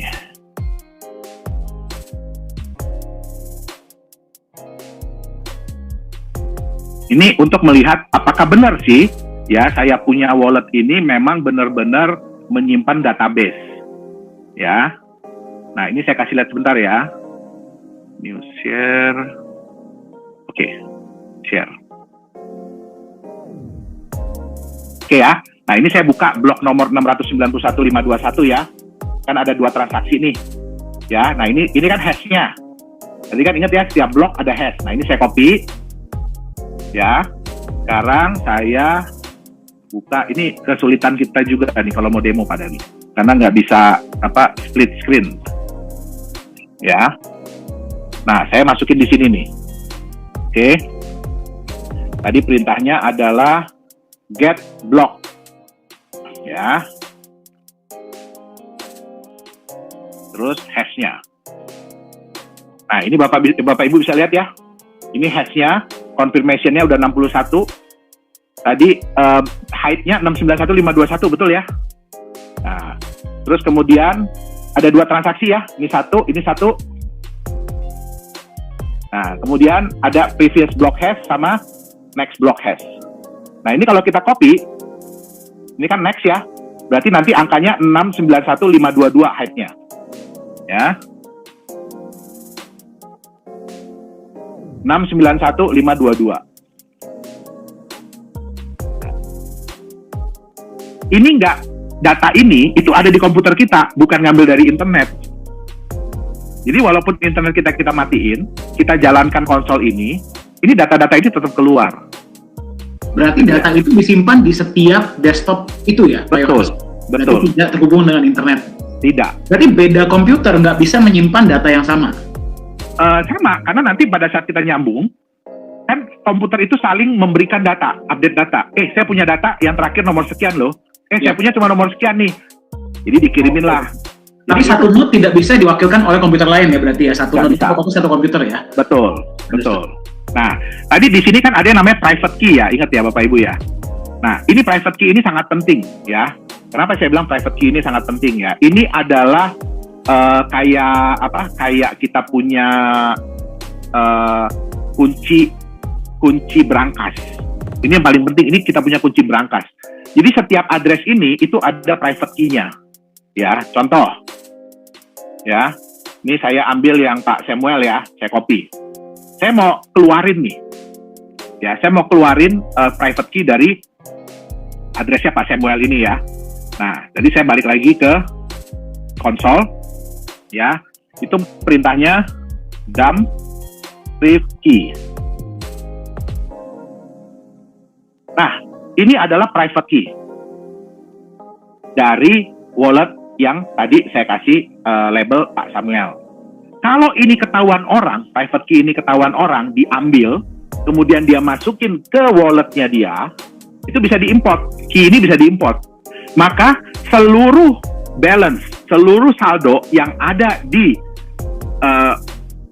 balance di addressnya Pak Samuel ini akan pindah jadi punya orang itu. Ya, ini sebabnya harus hati-hati Bapak Ibu. Private key ini sangat sensitif. Kalau ada yang bisa ngambil data kita ini, artinya dan dia klaim ya, dan dia punya wallet, artinya semua kita punya koin akan berpindah ke dia. Ini harus hati-hati. Oke. Nah, sekarang saya akan kasih contoh ya. Saya akan kasih contoh seperti apa sih peer-to-peer ya, peer-to-peer transfer. Ini Bapak Ibu lihat ya, balance-nya masih 0 ya. Unconfirm-nya 0, oke. Nah, saya akan pakai komputer yang satu lagi untuk ngirim. Sebentar ya. Oke, saya share screen yang ini. Oh, ini walletnya belum saya buka tadi. Oh iya, belum saya buka.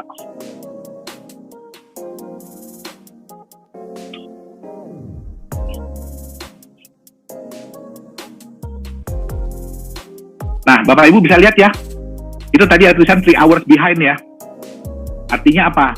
Wallet ini ketinggalan database selama 3 jam terakhir. Makanya dia ngedownload dulu. Ya, nah ini kita lihat. Ada nyambung ke 4 juga. Ya, ada nyambung ke 4 connection. Oke. Nah, ya sekarang tadi saya mau kirim, ya ini kebetulan saya udah save, jadi saya mau kirim ke addressnya,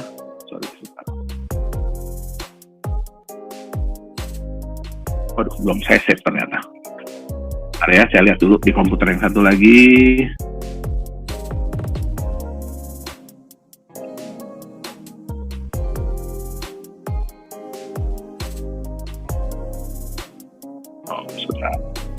Mohon maaf, ada kesalahan teknis. Jadi inilah cara kerja Qt Wallet dari Nagaya ya, bagi Anda yang sedang. Iya. Berarti Pak Yohanes, ini sambil menunggu, berarti Qt Wallet Nagaya ini cara kerjanya sama persis dengan core wallet dari Bitcoin? Sama persis. Sama persis. Sama persis, betul. Cuman bedanya memang Qt Wallet ini khusus untuk Nagaya. Betul. Nah, jadi kalau core wallet itu memang khusus untuk Bitcoin. Betul. Oke, berarti kalau koin-koin yang memiliki Qt Wallet adalah koin-koin yang memiliki blockchain sendiri pastinya ya, Pak Yohanes? Betul. Jadi kalau yang punya Qt Wallet itu berarti mereka punya blockchain sendiri. Oke. Bentar ya. Berarti harus di-copy dulu dan kemudian address tersebut dimasukkan ke dalam Qt Wallet tadi ya, Pak Yohanes ya? Betul. Oke. Saya udah copy, tapi kok nggak ke itu tadi.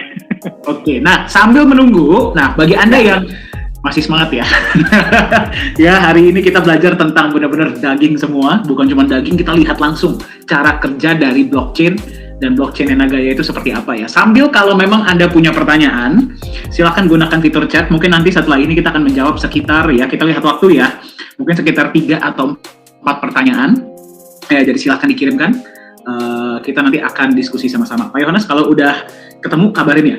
Kalau saya mau cek. Oke, udah. Oke, ya, baik, silakan. Saya akan kirim ya tadi ya ke alamat ini nih. Ini yang Yohanes ya. Nah, ini saya kirim misalkan contoh 5 nugget ya. Oke, are you sure? Yes. Ya.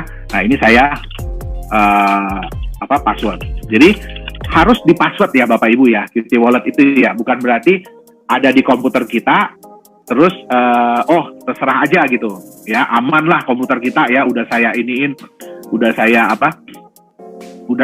password komputer saya, nggak mungkin lah bisa diiniin, bisa di hack orang lah segala macam. Tapi tetap sebaiknya Qt Wallet itu tetap di password ya. Nah, ini Bapak Ibu bisa lihat ya, ada masuk untuk wallet address yang nama Yohanes. Dan ya, itu langsung. Ya, tapi lihat di sini unconfirmed. Oke. Jadi kita udah bisa lihat jumlahnya, tapi belum terkonfirmasi. Jadi dia nunggu 6 blok terjadi. Setelah transaksi ini, dia nunggu 6 blok terjadi, ya baru dia akan pindah ke balance yang terkonfirmasi. Baru abis itu bisa kita pindah-pindahin. Ya, baru abis itu bisa kita pindah-pindahin. Oke, nah itu bedanya. Oh, itu ya, langsung, itu sistem kerjanya. Itu langsung masuk Pak di atas? Nah, ya, ini kita lihat ya, transaction ya. Di sini ada, tunggu sebentar. Saya jadi bingung karena dua komputer, saya jadi bingung. Nah, ini ada tanda jam ya. Nah, ini kalau kita hovering, unconfirmed, 1 dari 6. Ya, 1 dari 6 transaksi. 1 dari 6 konfirmasi. Nah, di sini ada transaction ID Bapak Ibu. Lihat ya, ada transaction ID. Oke. Nah, kita lihat di sini nih. Di kita punya Nagaya Explorer. Itu berarti bisa dicek, bisa diverifikasi ya, Pak Yohanes ya? Transaction ID itu. Betul. Nah, ini lihat ya, ada di blok 691.585 ada hash-nya ini. Ini kode transaksinya, tax ID-nya sejumlah 5 Nagaya. Belum muncul Pak Yohanes. Ya. Kayaknya layarnya. Sorry. Ya. Sorry, maaf. Saya pikir kepala saya yang sudah mulai berasap, Pak. terlalu banyak screenshot jadi bingung nih. Ya, udah kelihatan kah? Sudah Pak. Sudah ya. Nah, ini ada blok 691.585 nih. Ya. Nah, ini ada hash-nya. Oke. Nah, ini kalau kita klik di hash ini, ya, jadi ada yang ngirim dari ini ke address ini. Jumlahnya ya, sejumlah 5. Ya, kita lihat address ini ya, belakangnya EEU, depannya NMB ya. Ya.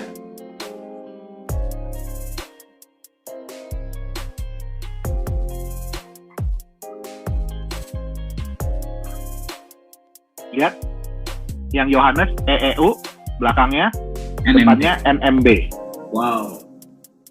Nah, Jadi kalau misalkan nanti begini Pak, kalau misalkan ada yang bilang, saya udah transfer nih, gitu kan, kita tinggal Ya. minta, oke, coba transaction ID-nya dong, kita bisa langsung cek di Block Explorer ya Pak ya? betul. Wow. Jadi kalau Bapak Ibu, ya kalau ada yang bilang, Pak, saya udah transfer nih, atau Bu, saya udah transfer ke wallet Bapak Ibu, gitu ya. Nah, minta aja transaction ID. Ya, jadi kalau kita lihat di sini ya, ini contoh ya, transaction, kan tadi ada transaction ID ya.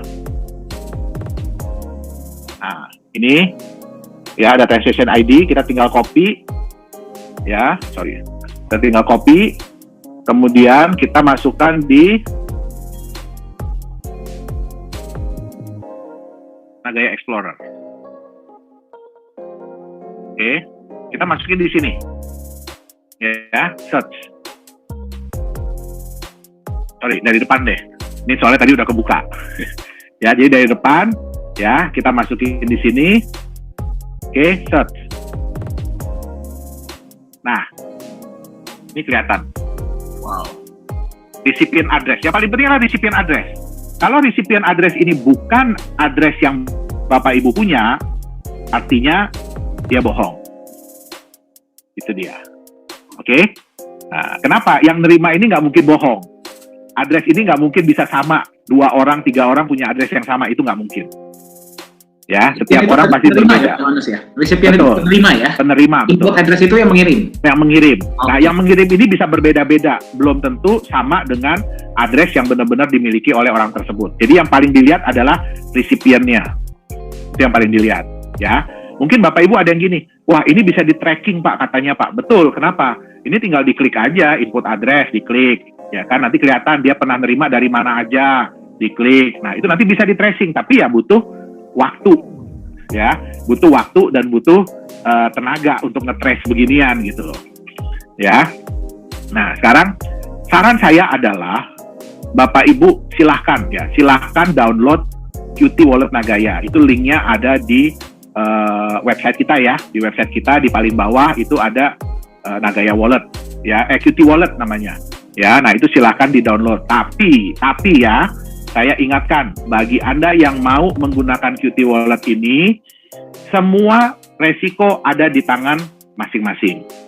Kenapa? Anggapannya begini, ya. Qt Wallet ini adalah safe deposit box Anda di rumah, brankas Anda di rumah. Ya, artinya apa? Kalau orang mau ngambil Nagaya Anda, dia harus ngambil komputer Anda. Ya, atau private key tadi yang saya bilang. Jadi harap dijaga Qt Wallet ini baik-baik. Dengan cara apa? Ya, dibuat password. Ya, dibuat password. Ya, di sini ada yang namanya encrypt wallet. Di setting ada encrypt wallet. Ya, masukin password. Tapi tolong passwordnya jangan lebay. Ya, jangan sampai Anda sendiri juga pusing. Kenapa? Kalau sampai ini tidak bisa dibuka,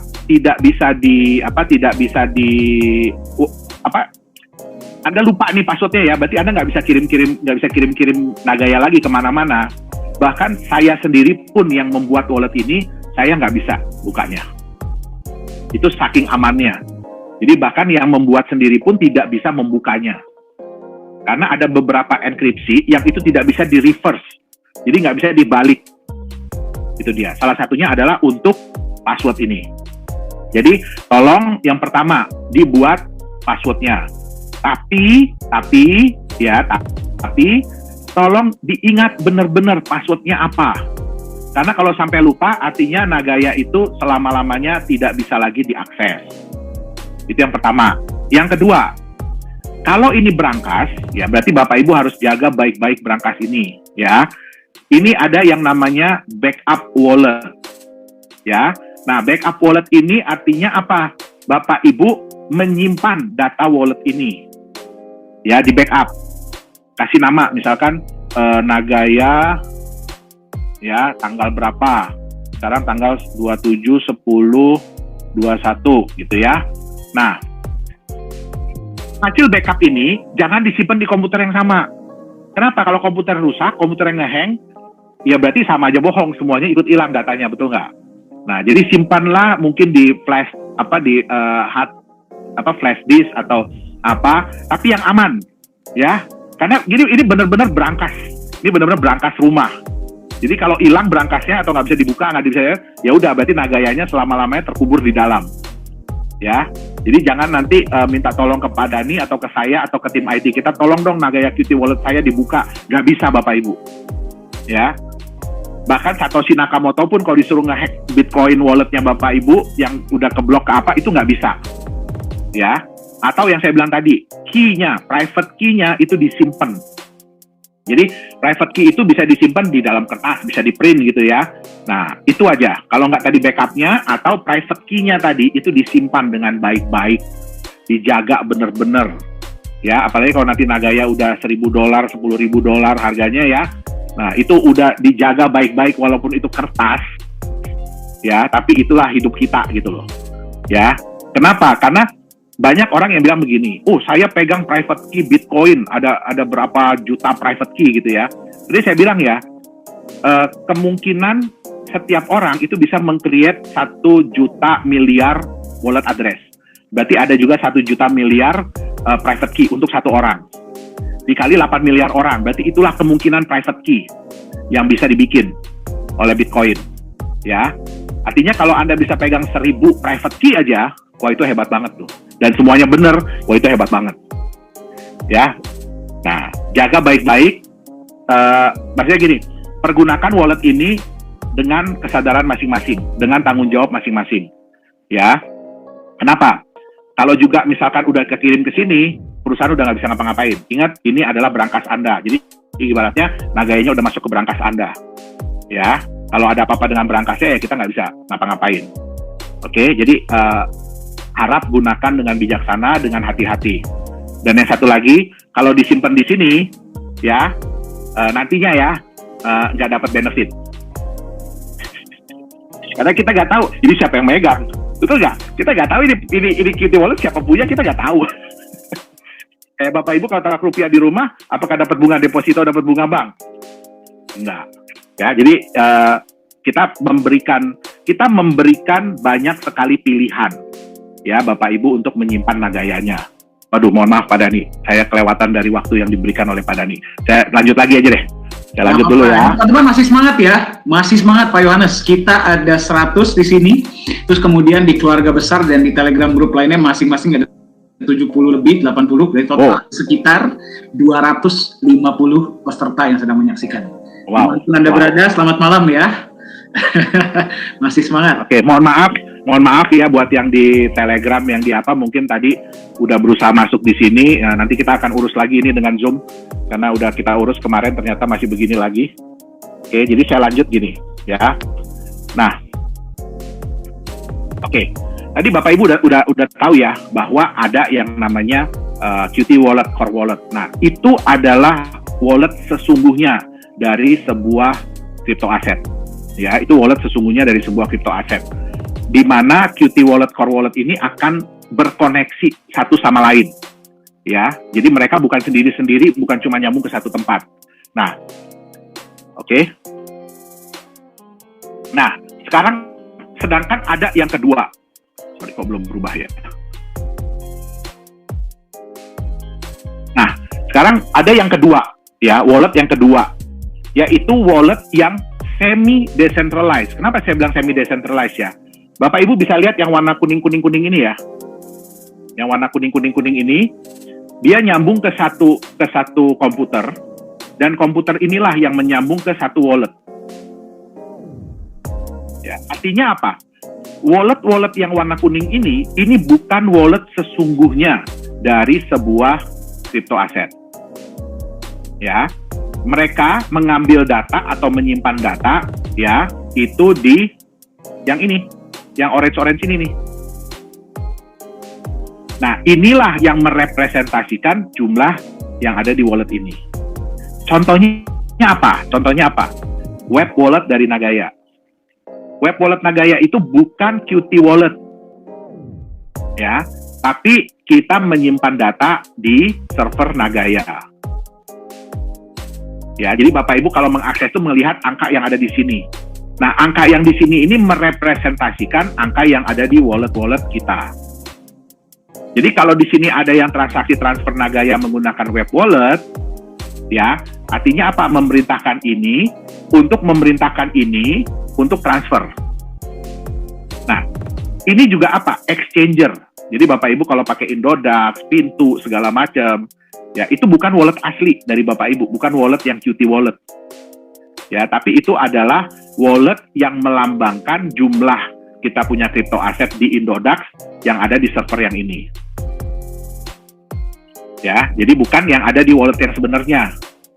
Nah, kebanyakan gini, orang bilang gini, wah Pak, kita dengar nih, ya exchanger ini dihack, ya exchanger ini dihack, exchanger ini di kripto asetnya hilang gitu ya, entah itu beneran hilang atau enggak, kita juga nggak tahu ya, klaim mereka kan, karena kita nggak tahu datanya, ya klaim mereka, ya kan. Nah, biasanya dihack yang di sini, bukan yang di sini. Tadi kan Bapak udah lihat ya, ledger itu sangat sulit untuk dihack, sangat sulit untuk ditemper. Nah, yang dihack itu yang di sini. Berarti sekarang tergantung dari keamanan yang ada di sini. Ya. Nah, banyak nih yang bertanya sama kita, Pak, Nagaya itu keamanannya seperti apa? Ya, mohon maaf Bapak Ibu, kita nggak bisa kasih tahu. Ya, kita nggak bisa kasih tahu Bapak Ibu keamanan kita kayak apa. Sekarang kalau Bapak Ibu ditanya orang, Bapak Ibu rumahnya seaman apa? Oh, saya pasang CCTV 7, adanya di sini, di sini, di sini, di sini, di sini. Saya punya anjing 2, saya punya ini, punya ini, punya ini. Itu namanya sama aja ngajarin maling. Ya enggak? Nah, makanya mohon maaf, bukan kita nggak mau, kita nggak bisa buka soal begituan Bapak Ibu. Ya, kita nggak mau ngajarin. Itu dia. Ya, tapi kami selalu berusaha untuk mengamankan dengan cara yang terbaik, dengan cara yang terkini. Nah, ya, jadi mohon maaf kalau ada yang nanya, mohon maaf kita nggak bisa jawab. Gitu. Sama kayak Bapak Ibu kalau ditanya, bagaimana nih kan, tokonya pakai apa aja nih biar aman gitu kan? Bapak Ibu coba tanya ke bank, ini pakai apa sih itunya biar aman nih banknya, biar nggak dirampok orang gitu kan? Kalau mereka bisa sebut sih hebat. Ya, jadi ya mohon maaf sekali lagi. Ya, bukan kita nggak mau, tapi itu juga demi keamanan dan kenyamanan kita semua. Itu dia, oke? Nah, jadi ini harus dibedakan ya antara core wallet dan Qt Wallet. Core wallet, Qt Wallet, dan web dan mobile wallet. Ya, selain itu ada lagi yang namanya hard wallet. Mungkin Bapak Ibu pernah tahu yang modelnya kayak token ya. Nah, itu juga hard wallet. Jadi banyak sekali tipe wallet. Tapi wallet utama itu adalah core atau Qt Wallet. Itu adalah wallet asli, native wallet dari sebuah cryptocurrency, dari sebuah crypto aset. Oke.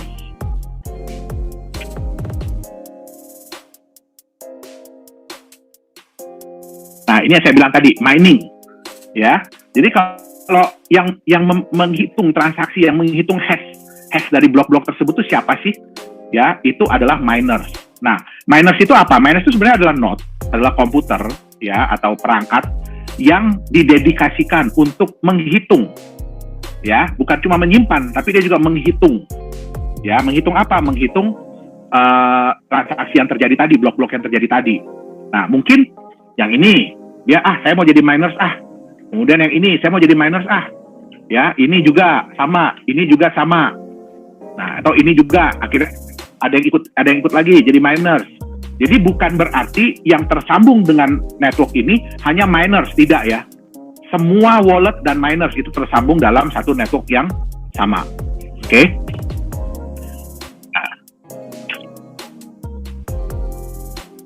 Nah, sekarang kita lihat ya, apa sih yang sebenarnya dihitung oleh miners?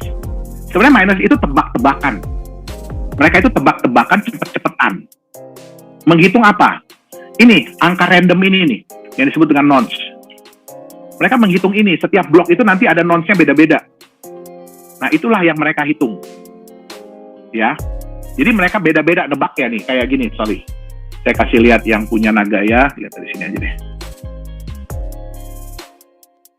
Jadi Bapak Ibu, tadi pas kita lagi persiapan materi, saya sempat tanya sama beliau, Pak, nons itu artinya apa?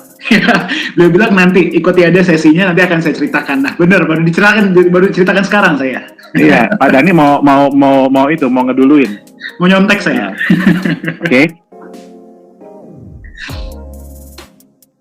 Nah, ini ya, Bapak Ibu bisa lihat ya. Ini nons. Ya, jadi blok nomor 668.945 itu nonsnya sekian, angka nonsnya ya. Nah, blok yang sebelumnya beda lagi angkanya ya. Blok yang sebelumnya beda lagi angkanya ya. Blok yang sebelumnya. Jadi komputer-komputer ini, ya, Arenas ini, ngapain sih mereka? Ya, mereka itu berusaha untuk menebak angka nons ini berapa sih? Angka nons yang muncul untuk blok ini tuh di angka berapa sih? Itu semua nggak ada yang tahu, karena semua menggunakan perhitungan algoritma matematika. Ya, jadi bukan saya yang bikin. Ini mah Pak Johannes aja nih bikin 1 miliar angka disusun gitu ya, nanti orang suruh nebak-nebak. Bukan. Kita aja untuk menjalankan Minorsnya Nagaya ini ya kita pakai alat, dan alatnya yang ngitung, bukan saya yang ngitung gitu loh. Ya, jadi itulah yang ditebak oleh para miners, ya, angka nons ini yang ditebak. Oke, saya balik lagi.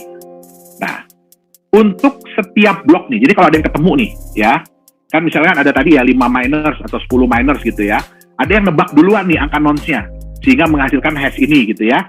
Nah, dia akan dapat yang namanya reward. Oke, reward per blok, ya, reward per blok. Oke, itu terdiri dari si new coin sama transaction fee. Jadi setiap blok yang itu ada 2 yang akan dikasih, yaitu new coin sama transaction fee. Ya, ini saya kasih lihat. Ini makanya kita harus cari nih, mungkin Pak Dhani kalau untuk training untuk apa gitu ya, kita harus cari yang bisa sekaligus menampilkan dua ini nih, dua layar gitu ya. Dua layar secara bersamaan gitu ya Pak? Iya. Ya. Nah, oke, kita akan ambil yang ada transaksinya aja ya, biar Bapak Ibu bisa lihat. Oke. Nah, ini ada transaksi. Ya, oke. Nah, ini ada transaksi dan ada reward. Ya. Cara melihatnya gimana? Reward itu biasanya agak kecil nih, 0,001 gitu ya. Ini reward. Nah, kita lihat. Ya, di reward ini ada new coins keluar, tapi new coins-nya 0. Jadi new coins yang keluar di sini adalah bentuk reward. Reward ini dari mana? ini transaction fee. Ya, memang di Nagaya untuk setiap transaksi peer-to-peer kami belum mengenakan biaya transaksi. Tapi sebenarnya setiap transaksi yang dilakukan oleh Bapak Ibu itu kami kena, ya, kurang lebih 0,001 Nagaya untuk setiap transaksi. Ya kan? Nah, tapi ini nanti akan dibayarkan kepada miners. Ya, jadi kalau ini sih masih kecil. Ya, jadi transaksi Nagaya masih belum banyak. Nah, ini saya kasih lihat. Ya, bagaimana kalau blok itu kosong. Blok terakhir di berapa ya? Berarti sekarang kalau transaksi peer-to-peer itu masih belum dikenakan transaction fee, tapi nanti ke depannya Pak, untuk transaksi peer-to-peer di Nagaya itu nanti akan dikenakan. Ya. Nah, ini kalau kosong itu artinya kenapa? Karena dia tidak ada transaksi. Jadi tidak ada fee yang diberikan dan tidak ada baru yang diberikan. Oh, karena tidak ada transaksi. Karena tidak ada transaksi. Oke. Tapi blok tetap terbentuk ya Pak? Blok tetap terbentuk. Walaupun tidak ada transaksi, walaupun nggak ada penumpang, kereta tetap jalan. Dan itu setiap berapa lama Pak? 2,5 menit? Kalau di Nagaya diharapkan 2,5 menit. On average lah ya. On average, betul. Kalau Bitcoin itu kalau nggak salah 10 menit ya Pak? Bitcoin diharapkan setiap 10 menit. Oke. Ya. Oke, jadi saya rasa sih mungkin cukup kali ya untuk hari ini. Karena ternyata, wow, saya udah ngomong 1 jam lebih, 1,5 jam lebih. Dan Ya. attendance masih full, Pak Yohanes. Berarti mereka Ya. masih semangat ya, teman-teman masih Jadi semangat ya. sebenarnya masih banyak kalau Bapak Ibu memang mau mendalami ya sebenarnya di Google, di apapun sudah banyak ya, tapi secara prinsip dasar ya bagaimana sih blockchain itu bekerja ya kan, bagaimana kita bisa melihat transparansinya ya kan, bagaimana kita bisa mengecek transaksi itu benar atau enggak, itu semuanya bisa dilihat di blockchain itu. Atau kalau yang udah jago pakai Qt Wallet, sebenarnya nggak usah ngelihat Explorer pun dia bisa ngelihat dari Qt Wallet. Dia bisa tadi yang perintahnya banyak tadi itu loh, dia bisa menjalankan itu semua. Itu dia. Oke. Mungkin segitu yang bisa saya sampaikan Pak Dhani dan Bapak Ibu sekalian untuk tema kita pada malam hari ini. Waduh, mantap. Terima kasih banyak Pak Yohanes. Pak Dhani, sorry satu lagi, saya mau kasih Silakan, lihat. Pak. Silakan. Ya, sorry ya, ini dari Block Explorer ya. Jadi Bapak Ibu bisa melihat sebenarnya dari kapan sih istilahnya blockchain Nagaya itu dibuat ya. Itu kita membuat blockchain ini menjalankan mulai dari 1 April tahun 2018. Ya, dan sedangkan Nagaya sendiri baru kita resmikan ya, baru kita legalisasikan di Singapura itu Juni ya, bulan Juni tahun 2018. Nah, jadi ini membuktikan bahwa sebelum kami memulai bahkan memulai untuk mendirikan perusahaan Nagaya Technologies ini, kami sudah mempersiapkan terlebih dahulu blockchain dari Nagaya ini.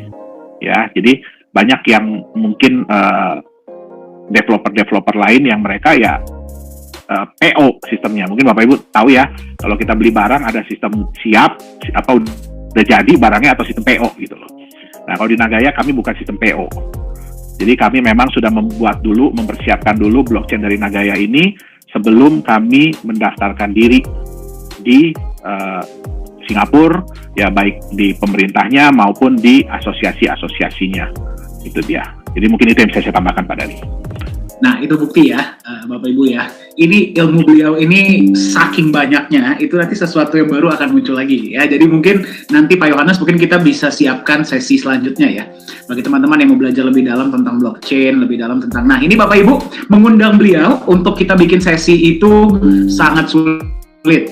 Saya booking, Pak, tolong dong Pak ya berbagi tentang blockchain kepada sahabat-sahabat kita, keluarga kita di Indonesia ini 1 bulan ya Pak Yohanes ya, lebih ya 1 bulan baru bilang oke pada tanggal ini ya. Jadi beliau ini sangat senang berbagi ya, dan apalagi kepada kita keluarga besar Nagaya ya, agar kita tuh memahami apa sih yang kita pegang. Jadi kita jangan cuma asal pegang aja, kita harus tahu apa yang kita pegang dan sepowerful apa sih, sekuat apa sih teknologi barang digital ini ya, Nagaya yang kita pegang ini seperti apa.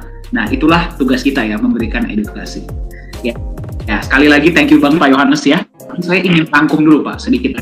Nah, hari ini kita berbicara tentang beberapa hal ya, terutama tentang kripto. 4 teknologi utama yang membuat kripto ini, Pak Yohanes tolong kalau tadi nanti saya kurang tolong ditambahkan ya.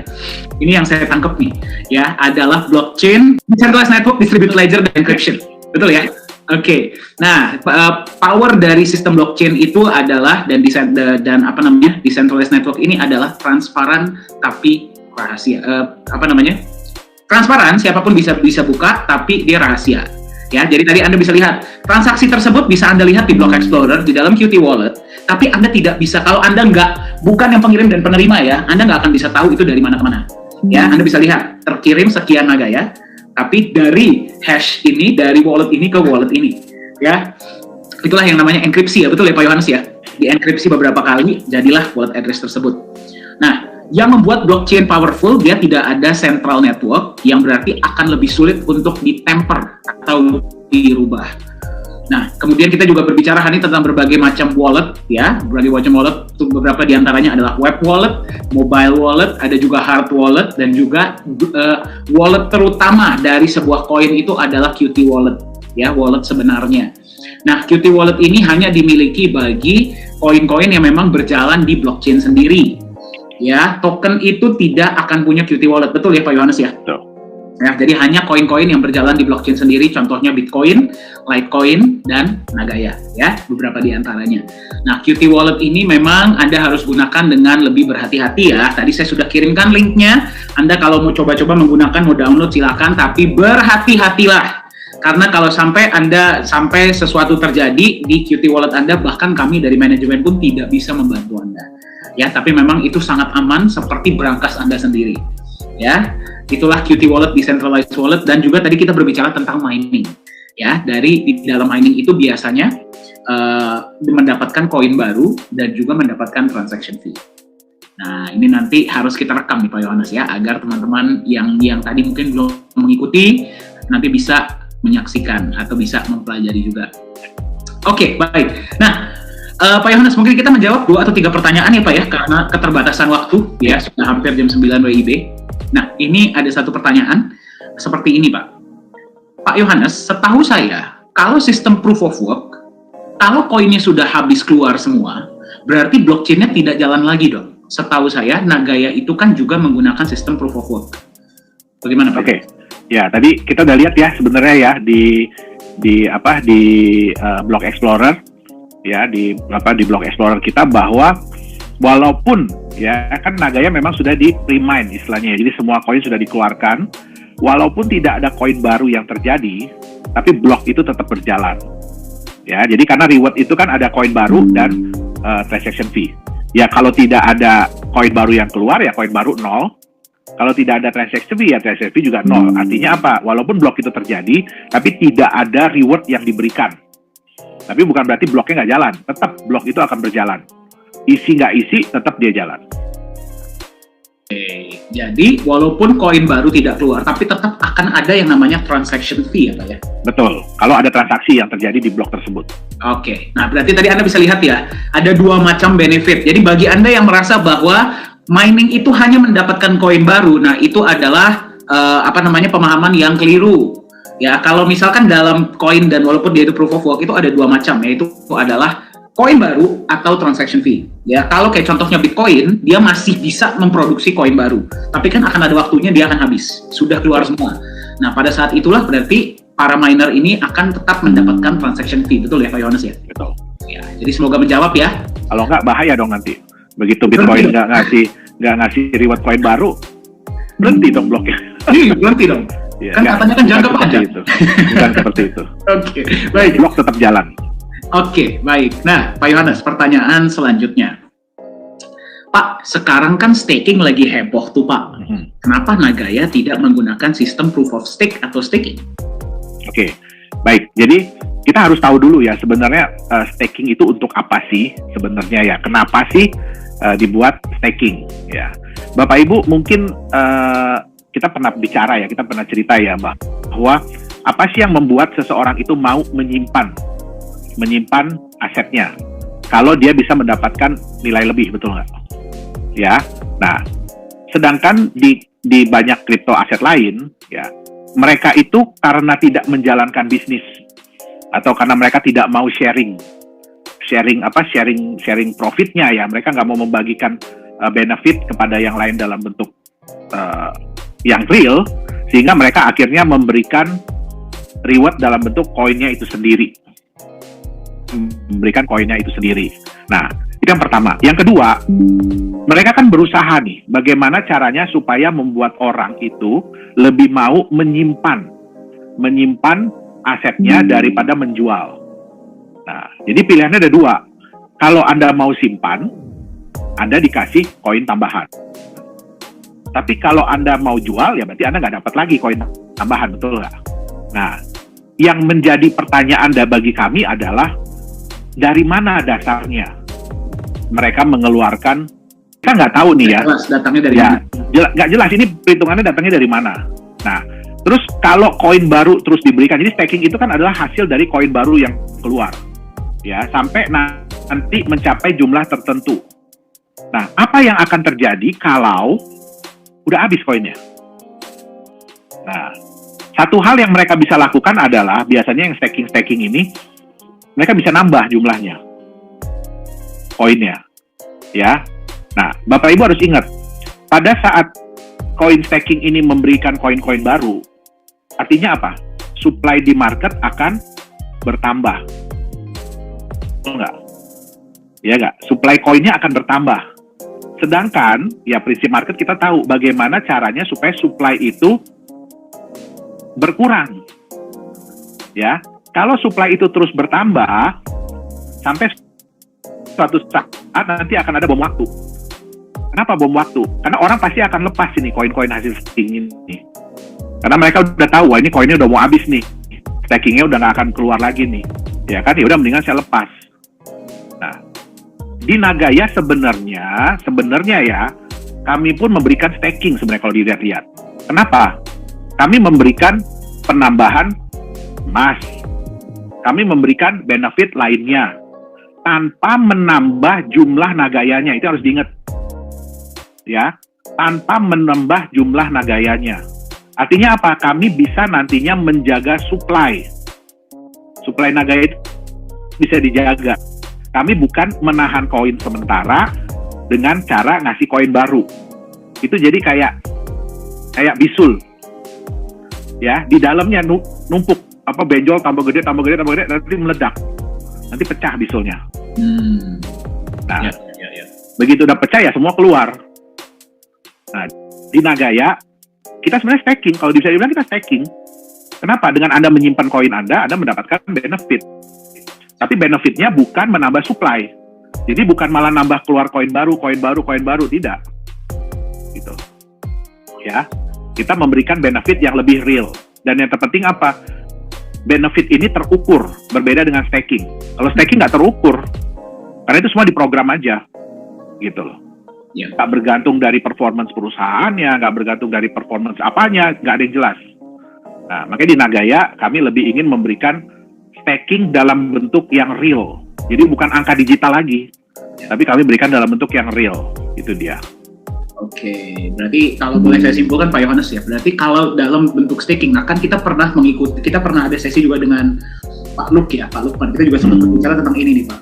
Kita bikin koin sebanyak mungkin, kan sama aja ya Pak ya, effortnya dengan bikin koin. Biayanya, bikin koin sama ya, biayanya pun sama ya. Bikin sebanyak-banyaknya, Anda beli koin tersebut, kita kasih koinnya, ya kita nggak rugi dong, karena kan kita bikinnya memang sudah terlanjur banyak.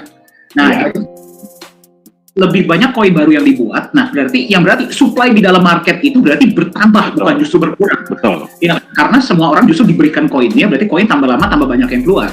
Nah, kalau dari sudut pandang perusahaan ya, seperti yang tadi Pak Yohanes bilang, berarti tambah lama tambah banyak supply di market, di mana kita tahu hukum ekonomi, justru kita harus menekan supply agar demand naik. Dan mungkin saya rubah ya Pak ya, menekan supply dan membuat demand-nya naik. Supaya harganya naik. Supaya harga naik, ya berarti permintaan naik. Nah, itu kalau dari sudut pandang perusahaan, tambah lama supply tambah banyak. Pertanyaannya, berarti kalau misalkan supply tambah banyak, berarti permintaan pun harus terus mengikuti kan? Betul. Belum tentu bisa mengikuti. Belum tentu bisa. Nah, kalau dari sudut pandang Anda sebagai pemegang koin yang mendapatkan staking, Anda kalau mencairkan staking tersebut, Anda harus menjual kembali koin tersebut ke market. Berarti kan menambah supply di market. Menambah kembali, itu satu. Kedua, Anda berarti kalau lagi butuh uang, Anda harus jual dengan harga miring dong. Iya kan? Kalau Anda jual dengan harga miring, berarti Anda menekan harga dong. Iya, malah menurunkan harga. Kalau terus-terusan begitu, Anda dapatnya gratis. Kalau Anda jual di bawah harga market, masih untung dong. Kalau dipikir-pikir kan seperti itu. Iya kan? Nah, jadi staking itu tidak, kalau mungkin secara jangka pendek ya Pak Yohanes ya, kalau kita lihat-lihat, wah gila dapat berapa persen per hari gitu ya. Iya, tapi dalam bentuk koin juga. Tidak sustainable ya Pak ya? Enggak. Itu udah terbukti kok.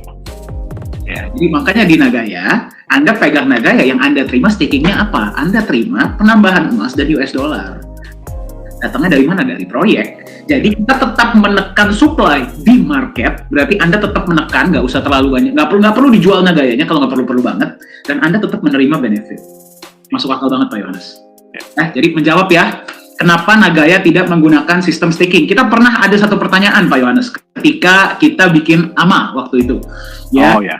Ya kan, Nagaya apakah memberikan staking? Beliau suruh saya jawab seperti ini, tidak, tapi kita berikan sesuatu yang lebih keren, lebih baik daripada staking. Ya, nah itulah benefit. Thank you Pak Yohanes. Nah mungkin pertanyaan terakhir Pak untuk hari ini ya Pak ya. Sorry by the way Bapak Ibu kalau pertanyaannya belum terjawab karena keterbatasan waktu ya, boleh kirim email. Nanti mungkin admin tolong kirimkan ya email dan link Telegram. Kita bisa diskusi di sana. Ya. Oke, pertanyaan terakhir untuk hari ini. Oke, Pak, Nagaya kan sistemnya proof of work, harusnya bisa di mining dong. Ya. Bagaimana? Oh itu pertanyaannya, oke. Bisa, Ya. bisa. Nagaya itu bisa di mining. Bahkan Bapak Ibu ya, dengan tadi Qt Wallet itu sebenarnya bisa memining Nagaya. Sebenarnya bisa. Tapi yang saya ingatkan tadi ya, memining Nagaya, membantu Nagaya untuk menghasilkan blok, ya, untuk saat ini tidak ekonomis. Kenapa saya bilang tidak ekonomis? Ya, yang pertama, tidak ada koin baru yang dihasilkan. Terus yang kedua, tidak ada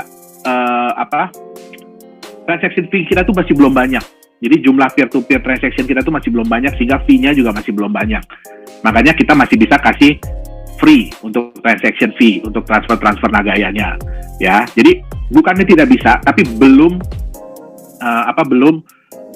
ekonomis. Mungkin Bapak Ibu yang bisa nonton ya di channel YouTube-nya Mr. Tom MC Ifle. Nah, itu kan di situ juga saya ada membahas ya tentang mining ya. Jadi kalau sekarang belum menarik, tapi saya yakin ke depannya begitu transaction kita sudah mulai banyak, apalagi kita sudah masuk di mall Korea, ya kan tuh transaction kan udah mulai banyak gitu ya. Nah, pasti orang akan tertarik untuk mining Nagaya. Kalau sekarang masih belum, karena belum ekonomis, nilai keekonomisannya belum ada. Oke, berarti bisa ya Pak ya, bisa. Bisa. Cuman ya kembali Nagaya ini kan sudah tidak keluar koin baru lagi. Betul. Ya, berarti Anda hanya mendapatkan transaction fee. Transaction fee ya untuk sekarang ya belum seberapa. Ya, kalau Anda menunggu mining Nagaya cukup oke, nah nanti tunggulah kita sudah masuk market misalkan ya Pak ya. Ya. Atau sudah dipakai di mall Korea itu kan transaksi kan sering banget tuh. Ya, betul. Tapi bukan berarti tidak bisa. Ya, oke Pak Yohanes, gila keren banget hari ini sesinya. Ya, 2 jam bareng-bareng kita bicara tentang dagingnya ya, blockchain, crypto. Thank you banget nih Pak ya, hari ini kita bisa mengundang Bapak berbagi ya. Kita mungkin mudah-mudahan ya akan adakan sesi kembali tentang ini ya, tentang hal-hal lain agar Pak Yohanes ini bisa berbagi dengan teman-teman kita keluarga besar Nagaya Indonesia.